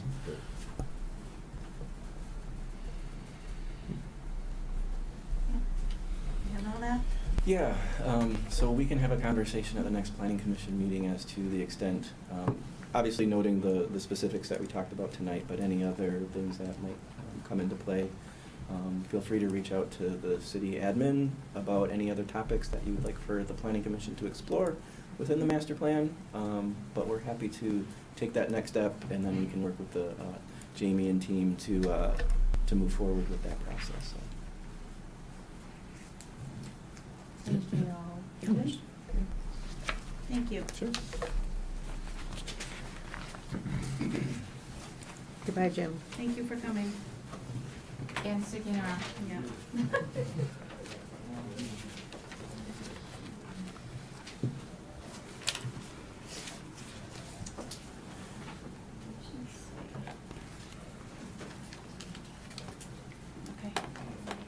Okay. Next is fire services discussion. I'm gonna start that discussion. And I'm gonna back up a little bit to start that conversation. The meeting that was had on April 30th with the fire department and trustee Nick Alexander and trustee Hageman, I think spun way out of control. And I think it's created a lot more confusion. Namely, trustee Mick Alexander and I had a discussion previous to that meeting, saying that after our Monday meeting, I couldn't make the Thursday meeting, I was out of town, that a lot of the time would be chewed up by people discussing what happened Monday. And a lot of that discussion that happened on Monday was obviously revolving around myself, even though everybody voted to explore options. Somehow it landed on my lap. And so in order for me to sort of get out of the way and hopefully have a productive discussion at that April 30th meeting, I sent a letter, and Eric and I spoke about it, that I would be crafting a letter and send it with Jamie so that she could read it at the beginning of the meeting, just to try to get myself out of the way so that the focus could really be on what the task at hand was, which was getting answers to the questions that we had. Somehow that turned into that I was speaking for council. It was never my intention. My letter only used I, and it's in the minutes that trustee Mick Alexander said that he is grateful that President Blackburn made her statement indicating Bingham Farms will remain with Franklin Bingham Farm Fire Department and the fire service, and that fire services from other municipalities are no longer being pursued. He also stated that he would never vote to leave the partnership.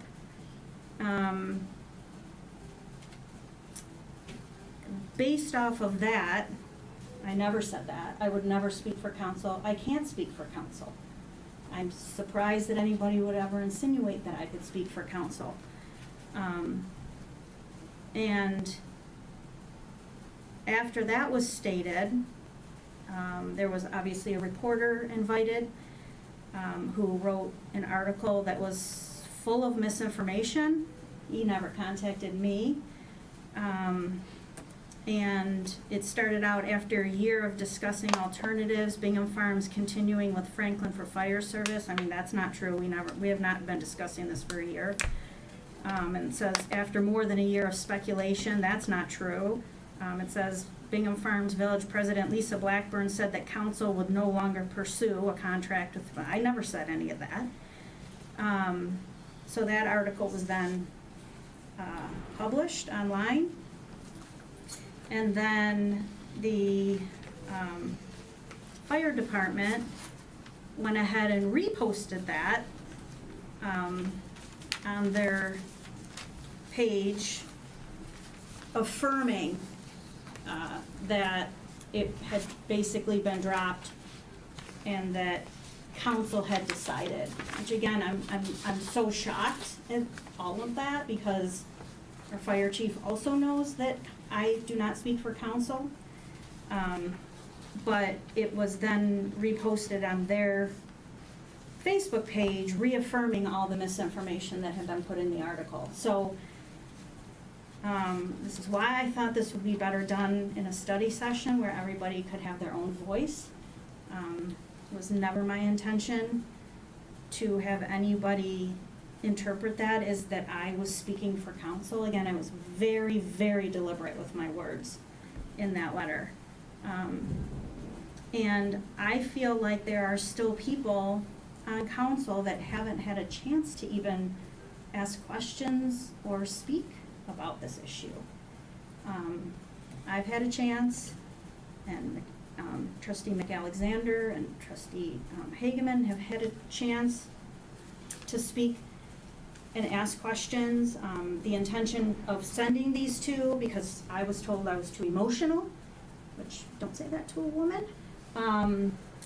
was to send the two men and to bring back information to the rest of the council. And I just recently was given some information, but it's not all of the information that I was hoping would be brought back.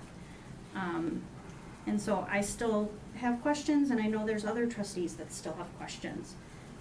That motion is still on the table, and I think until we get our questions answered and or other ideas that other trustees have are brought forward, that motion should stay on the table, because we haven't finished this discussion. So that's all I'm gonna say about it, is just, I don't speak for council, and I know I don't speak for council. And I feel like Trustee Deroni has a right to speak and ask questions. You know, Trustee Miller hasn't been for any of it. I feel like Diane has some good ideas that I feel we should still be discussing. Well, I think from that standpoint that, yes, I think there's a lot more that needs to be done from, I guess, when I say a lot more, I think it's just, there's a lot of questions. Eric and DE have been to a couple meetings with them. Lisa had been in some meetings, and Jamie had been in meetings with Franklin Fire Department. And that, I guess to the point, Lisa, like you said, the last thing we did is we decided there's a motion that we're going to investigate alternatives. Are the words we used? Right. And that includes, that doesn't say we're leaving. There's been a lot of discussion about Bloomfield Township and anywhere else. And that doesn't say that we're leaving. We're just understanding what are our options. Buy a car, you have options. Do I want a sunroof or not? Do I want ALS or not? I need to know what ALS costs. I need to know what ALS gets us. I know it's been a topic of discussion. And so all of those things, we need to be able to understand, where is our money going? We're spending a lot of money for all of our residents. All of our residents are spending a lot of money on our services, and we need to know where's it going and what the options are of what is more, what is less, when things get more expensive, what we do. If we want better coverage, what more do we want to spend money on? So I think investigating options is still a valid statement. So I don't see a need to change that motion that we made. We have actually investigated in the past other departments years ago. And we looked at Beverly Hills, I'm not sure about the township or Southfield, but they were so much more expensive that that was the deciding factor. I think what I said at the meeting, because I personally was so appalled that you had gone to see the chief. You had problem, you said for 3 years, you've been having a problem, it's been concerning to you for 3 years. And I'm thinking 3 years is a long time to sit with that weight of whatever it was. I don't think we realized what I still don't know that I realized what the problem was. Right. Other than the response times, but we talked about that. I was very angry that night that you would do that, both of you. And what I said was, I would like to have DE and Eric go speak with Tony. That's what I said, because I didn't know that he would trust you. And for you to go speak to Tony, it would be problematic. That's all. That's what I said. I said nothing about emotion. So I just want to make sure that everybody understands. But you did vote for the motion. Well, yeah, to learn new things is not a problem. It's never a problem to explore. I think that's what we're charged to do, is to see what the options are for our residents. It's all about the residents. So of course I did. Right, and that's, I feel like, still where it stands. That's what we're doing. Mhm. But to say that I made some sort of bold statement that this was, Well, like you nothing said, to see here. that was reported and hearsayed, and all we can do is focus on last time us sitting here as a council talking about things, and the last times we've talked about this, and we made that motion. And all we can do is look forward. We need to gather concerns that anyone has. We need to gather options. We need to gather all of this information. And I think if years ago we did things, maybe even look back to what was done years ago. But we need to start gathering some information, put together concerns, options, and then see where we're at with things and work through different aspects of this. So the question is, well, I guess we made a motion to do something, but we have no vehicle to do Action it. plan. We have no vehicle to do it with. We have no action plan. Right, and there are two of us. There's Franklin and Bingham Farms. Right. Not just one of us.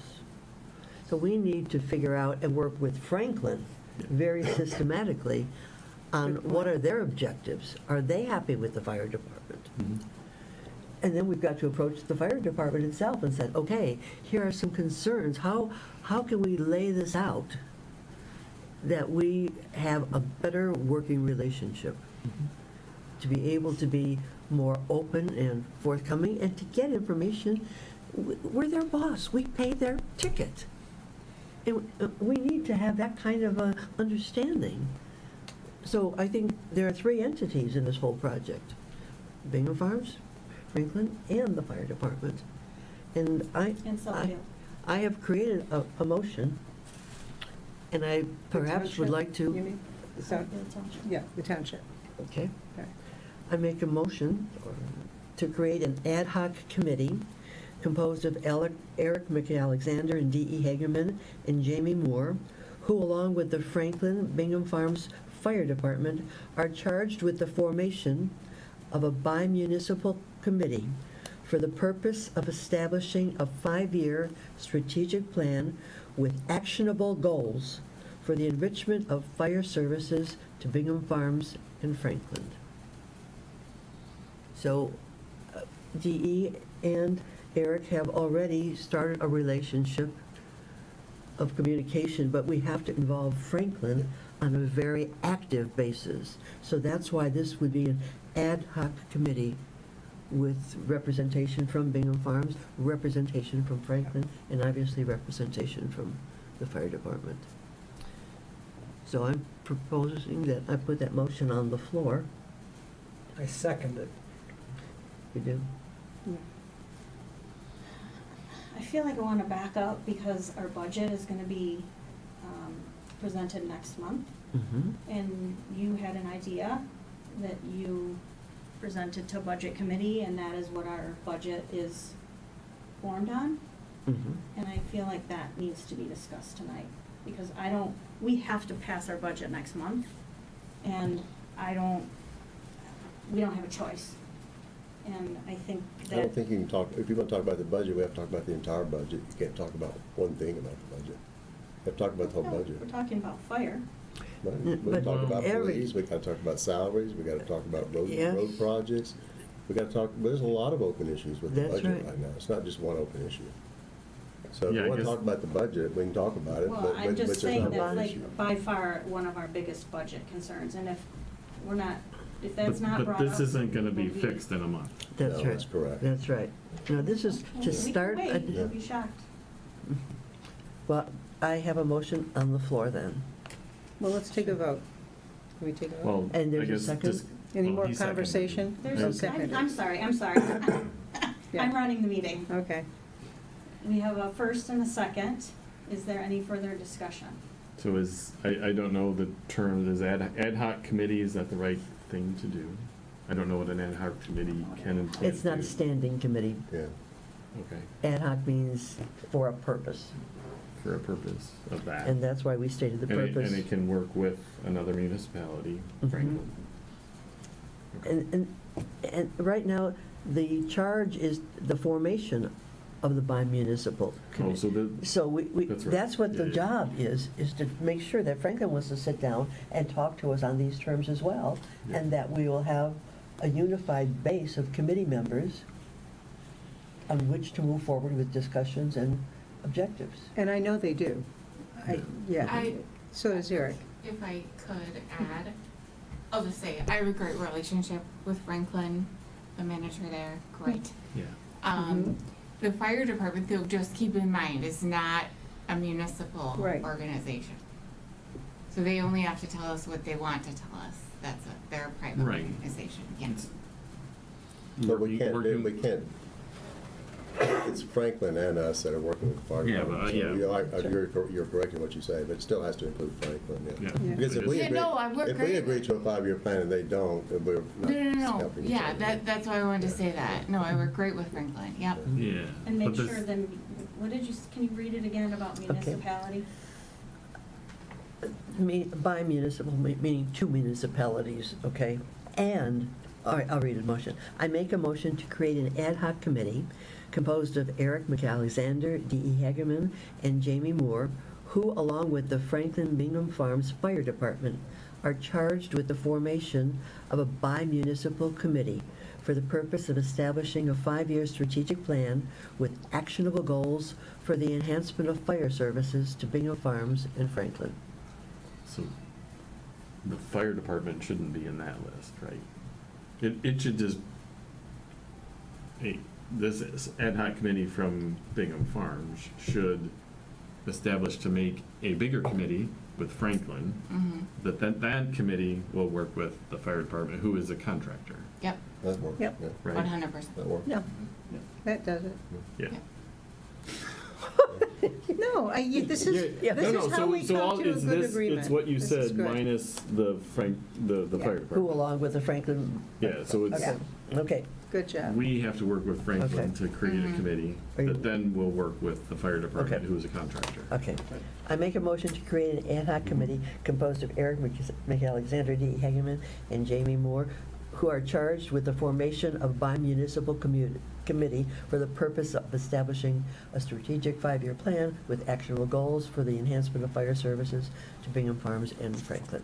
Yes. Okay? Yep. Anybody? I'll second that. Okay. I'll second that new one. Any discussion? On that, all in favor? Aye. Aye. Any opposed? Motion passes.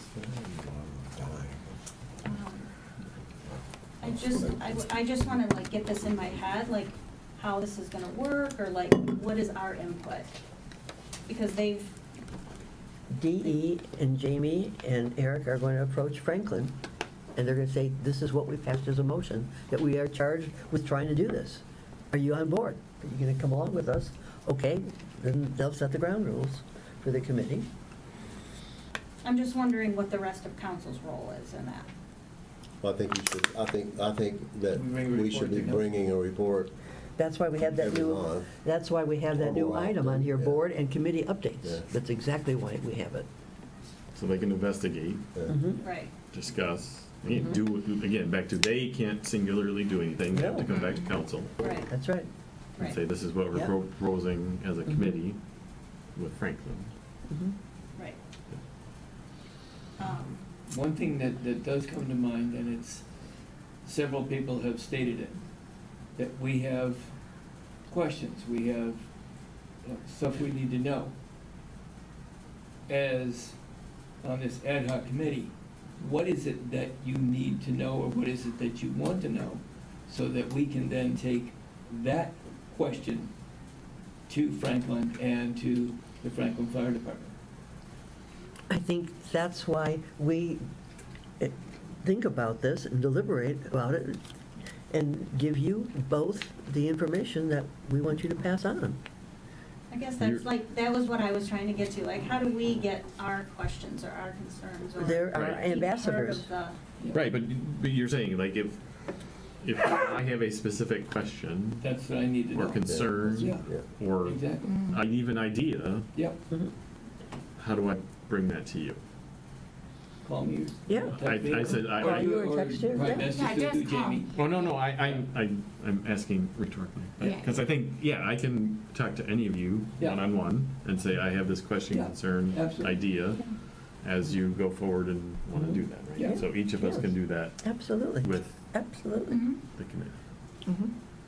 Yeah. So the other thing I just want to bring up and throw it out there is, I do have concern, especially now that you're on this ad hoc committee, that DE is our fire liaison, which I already see as a direct conflict. He's voting for them to pay for things that we may not be able to afford. So he's an actual voting member of fire Okay. commission. A liaison should never vote. We don't, Right. yeah.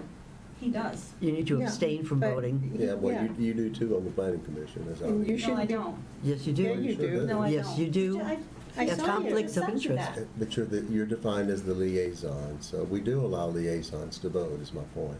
But You're right, you No. vote, and he's a liaison. can I speak? Sure. The planning commission is a completely separate, it's run by the Planning Enabling Act. So that is a legal part of the municipality. Yeah. It's totally different than somebody being on a contractor board, making decisions in So- direct conflict possibly with what we're So then doing. maybe we should ask the lawyer to give us an opinion on that before we say you can't do that. Right. Well, because I think he Yeah. did. I mean, that's why he was specifically saying, planning commission is different.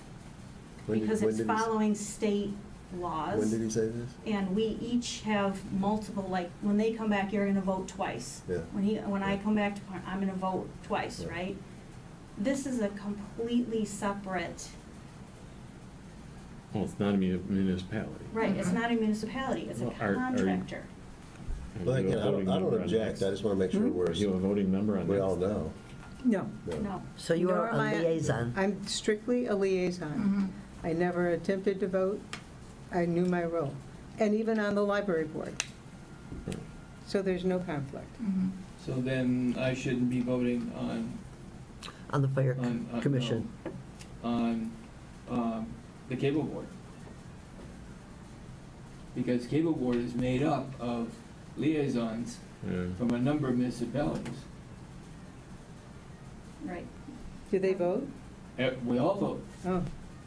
Because if you didn't vote, there'd be nobody wouldn't left be to any- vote. So we need clarification on Okay. when we're liaisons to other entities. Yeah.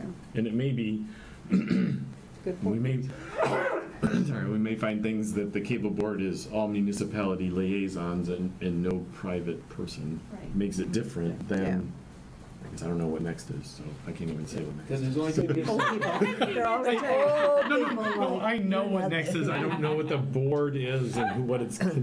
Savvy executives that have retired that do an amazing job. Right. So it's a private Yes. entity. It doesn't matter. We don't have to fix that one. I'm just saying, I think we need to understand that when we are liaisons to any other entity, when can we vote and when can't we vote? Yeah, that's get good to know. Right.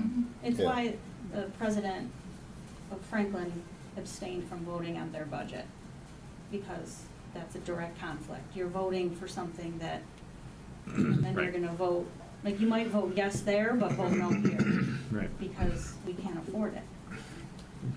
Or we've chosen to go a different direction Mhm. with the money. So, I'll get further clarification on that. Yep. But I did want to just bring that up because it did come up, and our attorney did write an opinion about planning commission. Okay, next is receipt of Wait, before we move on, now I want to go back a minute. So we still have a motion on the table to consider other alternatives. What other alternatives are we considering? We've considered Bloomfield Township. Now we're considering. Not really. Okay, well, I'm just saying, are there any other options that we're thinking about? Besides Bloomfield Township and obviously our own fire department? Because I look to the Bingham Farms Franklin committee to talk about this. Now, granted, you still walk away from the committee and you're a Bingham Farms resident and council member, so. I think that, again, what we're forming has a very specific mission, is to work to develop a 5-year strategic plan with our fire department. It doesn't ask us to consider any other alternatives. So that's what we just voted on and passed. Doesn't mean something can't be done, but I'm just trying to understand what other alternatives might there be out there other than what we've already been talking about. Well, I think it would depend on what the committee comes back with. I mean, it didn't say. Well, that's gonna be alternatives with what we might wanna do. It didn't say the in a 5-year alternatives plan. need to be decided in 1 month or 2 months. Right. I think you bring the information back, but I think we leave that on the table. Because So- if you come back and say, this isn't gonna work, because maybe the community decides they want ALS. I don't think the community even has a clue what ALS and BLS is. Right. And then it comes back that 5-year plan is just insurmountable for such a tiny organization. Right. Then we would need to look at alternatives. So I think that needs to be on the table. It doesn't mean we need to be taking action immediately. This is open-ended, Eric. Well, I just want to be very clear of what that means, because pursuing other alternatives was wide open. Yeah. But we- And if we're saying it's not wide open anymore. No, we're not. that's- We're not saying that at all. Okay. No. But we do need to have, I'm trying to think of the word, we need to have goals. What is it that we require from fire safety Right, provider? exactly. And one is proximity of equipment, proximity of staff, the right equipment, because we've got tall buildings, so they have to have, be fully loaded in terms of equipment. Yes, we need to write all those things down. Yeah, exactly. Do we have it You can't written just- down anywhere? Do we have don't have any kind of. I think those are things that I think are great to work with Yes. as this committee that we're Right. putting together. Right. Because it's going to be, Now we're starting it's to going get to be some a very, ideas. yeah, What do you want to know? it's going to be a What do we very need to explore? educational process as well. Yeah. We need we have a village master plan. Mhm. And that's why That's all this encompassing. We is a need strategic plan. we need a 5-year strategic plan. See, What- again, I think. 5 years from now, I think all this is really good conversation, because it, at least in my mind, helps clear up what the mission is of this committee. And having alternatives should, I guess it technically shouldn't even be a motion. It should just be, we would always be considering alternatives if we weren't happy. Yeah. So Right. I don't know why we need a motion to consider alternatives when that would be part of the council's responsibility to do at any given point in time. But there hasn't been alternatives discussed. Well, that's okay. Again, I'm not arguing that we discuss it, we probably should. But that's a basic function of the council, as opposed to having a motion that says we're going to consider other alternatives. I don't know why we need a motion to do that. I think the council's responsibility is to do that. Always, we should consider other alternatives for we whatever renew contracts do. for Yes, Johnson exactly, Landscaping. Exactly. Yes, exactly. We assess their bids exactly. every year. And even trash haulers, remember? And then car whatever gave us a 2-year. That's why it's exactly the same. They're contracted services. That's a standard, operating procedure for us. Now, one more thing to think about. Two of our biggest budgets, fire and police. Are we going to consider doing the same thing for the police? I think it's a good question, simply because combined, they are such a big part of the. Yeah, we just of dodged the mining. bus. Yeah. Well, I think that would be a totally, I mean, can we just, this is a But piece. that's right. I agree. They're both pieces. No, I think it's a valid. This committee may transition itself. I wouldn't even say that. I would just say we should clearly define our goals and expectations for a lot of things that we do. I think this is where we start, because And again, we start here, yes. you know, the police are part of a municipality, so there's so many differences, that I think we've But I think we started could- down this road. yeah. I think we should just focus and see how it goes. I think that's fair. But again, back to the motion. The part of the issue is with the motion to I can feel your pain. to consider alternatives is, just as you described what's happened since we had that meeting. Within days of us making that motion, there were presentations being made at Bloomfield Township Council meetings. They already had numbers defined as to what it was going to, at least, no deal was made, but they were talking about numbers they would be charging Bingham Farms for those services. Just like a press release got done on this meeting that we had, a press release got done on what happened at that council meeting. There's YouTube videos still available online. Well, I mean, there was a big social media campaign, I would call it, put together by Bloomfield Township to inform all their residents of what they were considering doing, because they clearly were trying to get people to support what they were doing, to at some point bring it to a public hearing and then a vote. So these things take lives of their own, I agree. But that took a life of its own. And it did it very, very quickly. And surprisingly, not just to, well, I'll just say me, it was a total surprise to me how quickly it came from a motion to what almost appeared to be they were ready to take a vote in Bloomfield Township. Whether they were or not wasn't an issue. The social media presence was, and their own council meetings they were already planning to do this. So you're right, that got out of control. Maybe the reporter at this meeting didn't report things perfectly accurate, but that's what happened. So again, I repeat before we move on, I think the motion that we have on the table now to consider other alternatives should be considered to be rescinded, because the responsibility of considering other alternatives rests with this council, whether it's fire services or any other service we provide. And I don't see the need anymore, and I think it did cause a lot of confusion. And I think we need to correct that by taking the motion back and just saying, and put it in the minutes, the council's job is to consider other alternatives, no matter what the services are. I don't think we need a motion just to stay out there like that. It has caused it's caused a lot of problems for a lot of people. I agree with Eric on rescinding the motion. We've got a new plan on how we're going to approach this. And I don't think that motion, it may come up at a later point, who knows? Sure, it may. But this is, the timing of it is backwards. I think the motion that might come up in the future is, we don't like what they're doing, so let's make a motion to go somewhere else. Yeah. It was out of sequence. Everything happened so fast. Yeah, really out of sequence. So it can't be rescinded. I did ask the attorney, yeah, the motion can't really be rescinded, but you could make a new motion. The motion that was made is in the minutes, legal document. That Yeah. motion will always be there. You can make A new a motion. new motion. But that motion. Then maybe we should make a new motion that seems strange to me, but if we've got a legal opinion on it, that's fine. Then a new motion should be something like, that we're making a motion that we all agree that when it comes to contracted services, it's the responsibility of the council to always consider other options for better services or better pricing.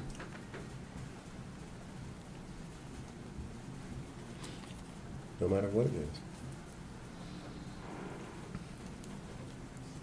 Are you making that motion? If it sounds okay, I'm not. I second. Yes. What do you say? Yeah.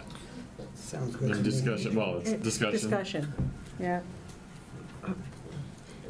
It's just saying that that's what we do. Yeah, it's So- our job. It's our job. It's nice to have a job description. Well, it is. If you can't rescind a motion, Yeah, it's weird to me. but- can you modify a motion? We just need, We've make it. rescinded no, motions before. Well, then why don't we make a motion to say we, I specifically was asked by a council person, so I did ask the attorney. He said, no, you can't just like rescind a motion. Well, no, well, but we can make a motion. to rescind the motion, Or just to say something else, just say, It's overriding the. yeah. Override. Just say I think something that's what else. Eric just. Yeah, I think that's what you said. That's what you Yeah. said, there's a motion on the table. Yes. Yeah. So there's a motion. I'm just making sure I understand it correctly. And we Okay. seconded. You seconded so I it. agree. No, she did. Oh, I did. you did, okay. But at least it gets, I mean, kind Yeah. of deals with the motion that we already have. Yes. Considering other alternatives, is a wide open field. Right. Yeah. Yeah, as you stated, I mean, it's something that we should be doing anyway, Right. Mhm. whether it's police, fire, Yeah.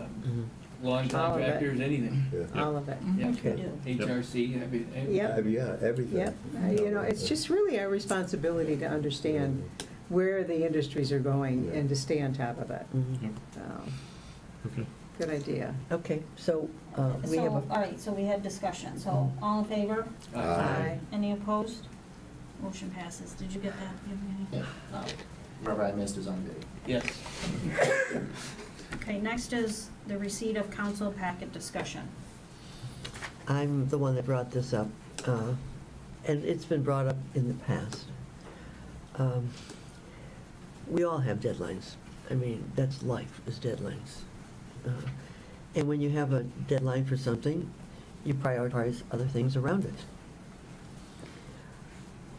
Having a council packet arrive at 5 o'clock on a Friday afternoon, especially something as weighty as this, and to spend our whole weekend talking about this, deliberating about this, doing research, is just not enough time for us, and it's not fair. We're not paid. This is all voluntary. And so I am prepared to make a motion that all village... Wait.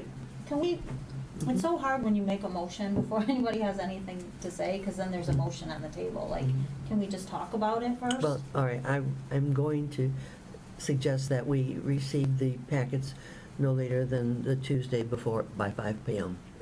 So that gives us 3 additional business days to adjust. And Kathy was in Chicago all weekend, and, you know, my husband said to me, Diane, how come I don't have your attention? You know, you're in paperwork all friggin' weekend, you know, what's the problem here? And there really needs to be consideration of our time. And if our vendor knows that this is the deadline, somehow magically they're gonna, if they wanna be our vendor or whatever, they'll give us the information. The police I department, was the gonna fire just say, department. chief, would that be a problem to get it in a week earlier? Not, only 3 days. Not for us, no. Okay, Okay. thanks. It just moves everything Back back. 3 days. And all it does is it opens up, we'll have a little bit more of people coming in and saying, well, here's new information Yeah, that that's got possible. updated. And if it doesn't get, you know, Then some of those things we say come next month. that's right, exactly. And And whether it's Tuesday or Wednesday, Thursday or Friday, like, we can talk about that, but I think just generically, whatever day it is, there's a line in the sand and. Yeah. Mhm. And it's just a draft, which means things can change. I was just, as you said, I worked all weekend. I didn't even start this till 6:30 last night when I finally got home from work and worked till midnight. So, we had more time to I be. want to ask you a question. You said it's a draft that Yeah, can so change. that's something I wanted, That's not true. Yeah. Once it's out and it's posted, You can post it as draft. Well, So do you, okay, so But that then now needs to you're be adding work. clarified. Do you No, want Yeah, a it's draft posted as a- agenda? yeah, Yeah. no. well, No. why not, why not Just give not us the mark it packet, draft? yeah. Because agendas can change. We have the time in the. Once it's posted though, there's like It's, what legal- is the number right up here? I don't have my glasses on. Damn it. Can't read. We have to, public comments, that's not it. Not on Approval of the public- agenda, number 2. All you have to do is say, no, I want to add. Right. It My gives thing you is once- flexibility. Once you post the agenda though, then it's posted. We've changed the agenda. We're not talking We- about the at the agenda. meeting- We're talking Maybe about the it's not- packet. No, we've changed the agenda. Remember, you I'm sure brought we in the have. bond people. I think we give everybody a deadline. All of our vendors, the police department already says that they can support it. And, I mean, that's historical data that they're giving us. It wasn't as of yesterday or Friday at 5 o'clock that they're reporting the statistics. Last month. It was last month, which is the fourth Monday of every month. Oh, I don't think we have any problem. Yeah, okay. it's not the police The police department is not the department. issue. Yeah, that's right. Well, you know what, But it everybody will learn. From your perspective, Yeah. of the things you have to prepare, is there concerns about doing it earlier? And I don't want to propose, like, to come out with information on Tuesday and then re-update it and repost it on Friday. That's more work. So Well, that's this not- month, we're meeting a week earlier. Right. So it couldn't have been too hard And this because, past week was hell. well, you know what? Now you'll catch up. Now you'll, Yeah, now I it mean, you'll won't get be into hell. a vibe. It's a deadline. And It's a new an deadline. adjustment. And it's only 3 business days. Yeah, come on. I'd like to remind you, there's only 3 people in this office. And I'm if some sorry. emergency happens and No, somebody we're not gets sick, asking- it derails the entire work Yeah, process. the first few decades, we only had 1.5. And we've checked with other municipalities, and nobody waits to the very last minute that No. we've checked with. Well, I've been doing it for 9 years and I haven't had a problem. I guess I want to know if there's any technical difficulties of, once we move it, then it's a month between them. Yeah. So yes, the first time is hard, but is there any other things I'm not considering from that perspective? Tuesday seems a little ambitious. I mean, Well- you gotta get all your consultants, everybody kinda on board with Yep. a new schedule, Yep. right? Yes, Yeah. uh-huh. But we also Absolutely. know that things will change, right? Mhm. It's a week earlier. That's 3 days. No, It's 3 days. No, but they want it before the day it comes out. They need it ahead of time Right. in order to get it on the agenda. Yeah, everybody. Yeah, trust me, I do not like sending things out last minute. Last No. week we were running, no, I don't like that, Yeah. no. So I think I can start in July, Or the fiscal give year. them a month, tell them that you need all the materials, Mhm. the end of June. Is that right? No. No, July. Ju- I don't know the date of the meeting, but Yeah, like 10 I days know what you ahead of mean. I time, know a what you week mean. ahead of time. Yeah. What do you expect them to provide now? What timeframe do they have to get their paperwork in so that? Well, it they gets think on? they can get it to us on Friday. Because that's the deadline they have That's set. been the That's just a norm. deadline. That's a deadline. Tuesday's just another day of the week. Yeah.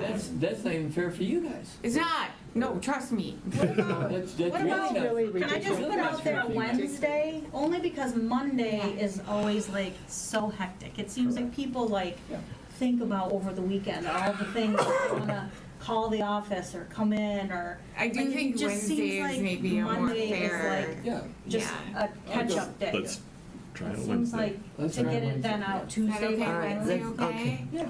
All right, then I'll, Is that okay? okay, Okay. Yeah. So may I make a motion at this Does point? it Are we have to be a still motion? We don't need a discussing? motion. I don't know, we don't really need a motion, we'll take care of it, it's fine. Okay, Yeah. thank you. Yep, of course. Thank you. Okay, next is the employee contract renewals. The employee contracts are in your packets. They're basically the same. They will be updated once the budget gets approved, but other than that, Jamie's is a little bit different because she started during the year, and so we're just getting everybody on the same schedule. It's you know, same as we've always done, but. Did you find any typos like you needs did to last be- time? Needs to be renewed every year. Are we talking about I this? did not read this word for word, so. I did read it. Yes, It was- I did read It was it. getting close to midnight when I Yeah. was telling my head. There are 3 contracts. Right. There's Yev's, there's Bill's, and there's Jamie's. And they have different, on the compensation area, the final sentence, salary adjustments, if any, shall be determined by village council based on performance reviews conducted by the village president and the recommendation of council's budget committee. That's for yours. The salary adjustment on Bill's says, salary adjustments, if any, shall be determined by the village council based on performance reviews and recommendations by the council's personnel committee. And that's part of our charter, I think. That's where I read it first. And it's actually, Jamie's also says performance review. In her contract, it doesn't say that. I know, but personnel. it does in the charter, Okay. which And is then what on we all Yev's, follow. the same thing shall be determined by the village council based on performance reviews and recommendations by the council's personnel committee. So we need a personnel committee. Do we have a personnel committee? So the way we've done it traditionally, well, I think before Ben was here, I think the village manager and treasurer just decided what they wanted and put it in budget, and it was, the whole budget was approved. So then Ben tightens that up a bit, and so basically the way it goes is the village manager reports to the president, Evgeny reports to Jamie, and Bill reports to Jamie. But the president works with all of it, and works with the treasurer to put in the compensation, which is then presented to the budget committee. And, you know, like last year, I think I called and I said, do you want to have any discussion about the employee increases? And you just said, no, I'm good. So that, you know, that's kind of the way that it's been done. And we did just talk about it at the budget committee. Right. Yeah. At the budget meeting, for the benefit of all council members, Eric and I, and Bill was absent, but we discussed the fact that it was a flat amount for the budget. But where's the discretionary based on good performance or satisfactory performance? Well, you don't have that unless you set goals. There has to be something to measure against that you're shooting for. You know, it'd be like to have a vision for the village, that we are motivated to achieve this standard or this objective. And I've never worked for a company that they asked me to set my goals, which is even harder than somebody else doing it. But at the end of the year, we met and went through the goals. And it was financial goals, it was certain not product knowledge goals. It wasn't that hard because it's what I did. Yes, But I think, yeah. I asked my employees, I have 24 employees, and I asked them all to write their own goals. Here's my Yes. goals for the And year. they have goals. And they have goals. And So- they report to me, so it'd be Right, like so- you saying, Well, we well, we need to know that. ask everybody Well, else. I didn't know they have goals. Yeah, well, Yeah. we need to know that. Written Like, down. as we're part of the approving body. Anyways, well, I guess, I don't know. But Salary it's- adjustments shall be determined by village council. Yeah. That's, you know, so we I mean, need I guess more- there's just ways to look at it. Village council votes on the budget. I think that's what Well- was done in the past, was village council has voted on the budget, and at that point is when, you know, you're affirming, Yeah. giving them increases. That's almost a subject that Well, we, well, that's the way it is done, so that's how we do it. You know, that was what I got from Yeah. you folks. It's always been that way, Well, so. Well, it has always been that way, because it was the village manager and the treasurer sitting together saying, this is what we want, put it in the budget, and village. Well, so council voted it. I guess my question is, I think it makes sense, the understanding the difference between the contracts because of the reporting structure. I think what's in those words are good. Whether how those are enacted and used is a different discussion, I think. But I wouldn't change the wording there. No. But you know, the other thing is, we all interface with you. Not just Lisa. We come in, we visit, we call, we have requests. And I think that council should be more proactive in the operating system. What is the operating system? Who's accountable for what? Because without accountability, it's really hard to measure growth and to set standards. So, I don't know. It's just a thought. Well, Yeah. I'm Okay. just bringing this up because I think that we need to have, as council, so that Lisa doesn't take the whole responsibility, we as council. Right, and don't say Lisa, Okay? because it's the president. President. Okay, the president. The president, So, right. Yes. But these words say determined by village council. Determined by village council. right, and I think that is from the past, when village council voted for the budget, and that's how raises happened. It's from the charter. It says it in the village charter, which is where I first read it. I think, yeah, I agree with both. I think probably the way it's been done in the past is there was a budget and you just passed it. I don't think doing it that way is the right way. That's right. Although that's probably what's happened. So I think I think it's even fair to the employees to say, if I'm outstanding, maybe I deserve a raise that's commensurate with being outstanding. So when we talked at the budget meeting, I realized that becomes more difficult than what you do within a private business, because all these contracts are public. So everybody's gonna know every year how much the other person got. Maybe that's bad, maybe it's good, maybe it motivates somebody because they know they can get a bigger raise next year if they do well. So I know there's issues around this, but somehow, some way, there needs to be some type of council information that says, Jamie did this, this, and this according to the goals. By the way, she also did all these other things that weren't in her goals, which made her an outstanding, Yeah. an And outstanding again, this is all person. done in public. Yeah, Yes. So I know, remember that. I know. And I realize why I I'm make it concerned about the difficult. three of them, because Yeah. their jobs are very, very different. Yeah, So when you're talking about like competing with Yeah. each other, yeah. No. Well, it's just when to you're say- all sitting on top Yeah. of each It's not other. competing. Well, that's what I said, No, it's not. I'm just saying there's pros and cons of doing it. Right. Otherwise, what happens is what's gonna happen in this budget. Everybody's gonna get the same raise.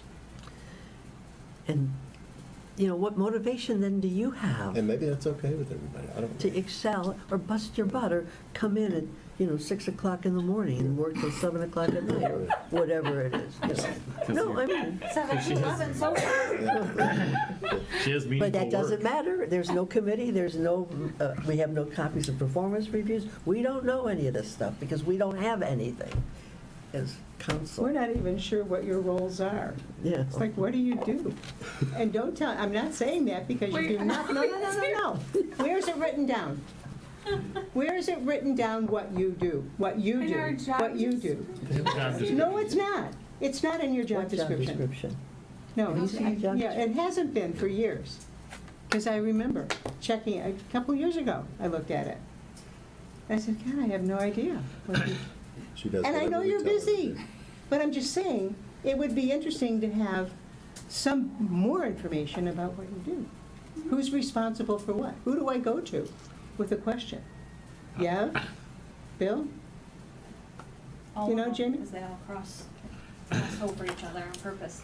Yeah. But I propose the language in these stay the same, and if you want to debate local government, administration and execution and personnel, come talk to Jamie anytime you want. I think that's taking the And it easy would way never out. fly where 'cause- you work. how to modify and change it at 11 o'clock Okay, at we're night. not, we're not gonna do that. That's my point. Okay. Is I'm not saying we're done with this. I'm not saying, that's Yeah. not what Just I'm saying my saying. babysitter's only 16 years old and I'm just saying, I think the language is Can we okay. just approve these contracts? That's what was on. Yeah, That's what I'm That's saying. what is on Correct. the agenda. If just we want approve to the further talk contracts. about this, That's we right. can talk about it. I'm not saying that we're done with it. Thank you. I'll make a motion to approve the contracts as stated. I'll second. Any discussion? All in favor? Aye. Any opposed? Motion passes. Treasurer's report. We go faster after 11. he'll make it fast. I don't want to rush it, but it's a condensed version this month. Okay. Because it's earlier, so I just want to bring out a couple things before we go through the two items. The reason you don't see the HRC bill, it's the same as it was, because their billing doesn't happen until about the 21st, 22nd, when they release It's it. still early. That's fine. So for the first one, under approved May bills for 2026, we had only one general fund. We spent, it's in the packet, and I apologize, it's a little bit different because I was out the majority of the week. General It's my fund was fault. 200, it's not your fault, it's my fault. $209,934.27 was dispersed in checks for the period of 4/27/2026 through 5/18/2026. There was $0 out of the gas and weight because just have some invoices that I have not paid them. So that's zero, so the total is the 209,934.27. And the listing of what makes that up is in your packet.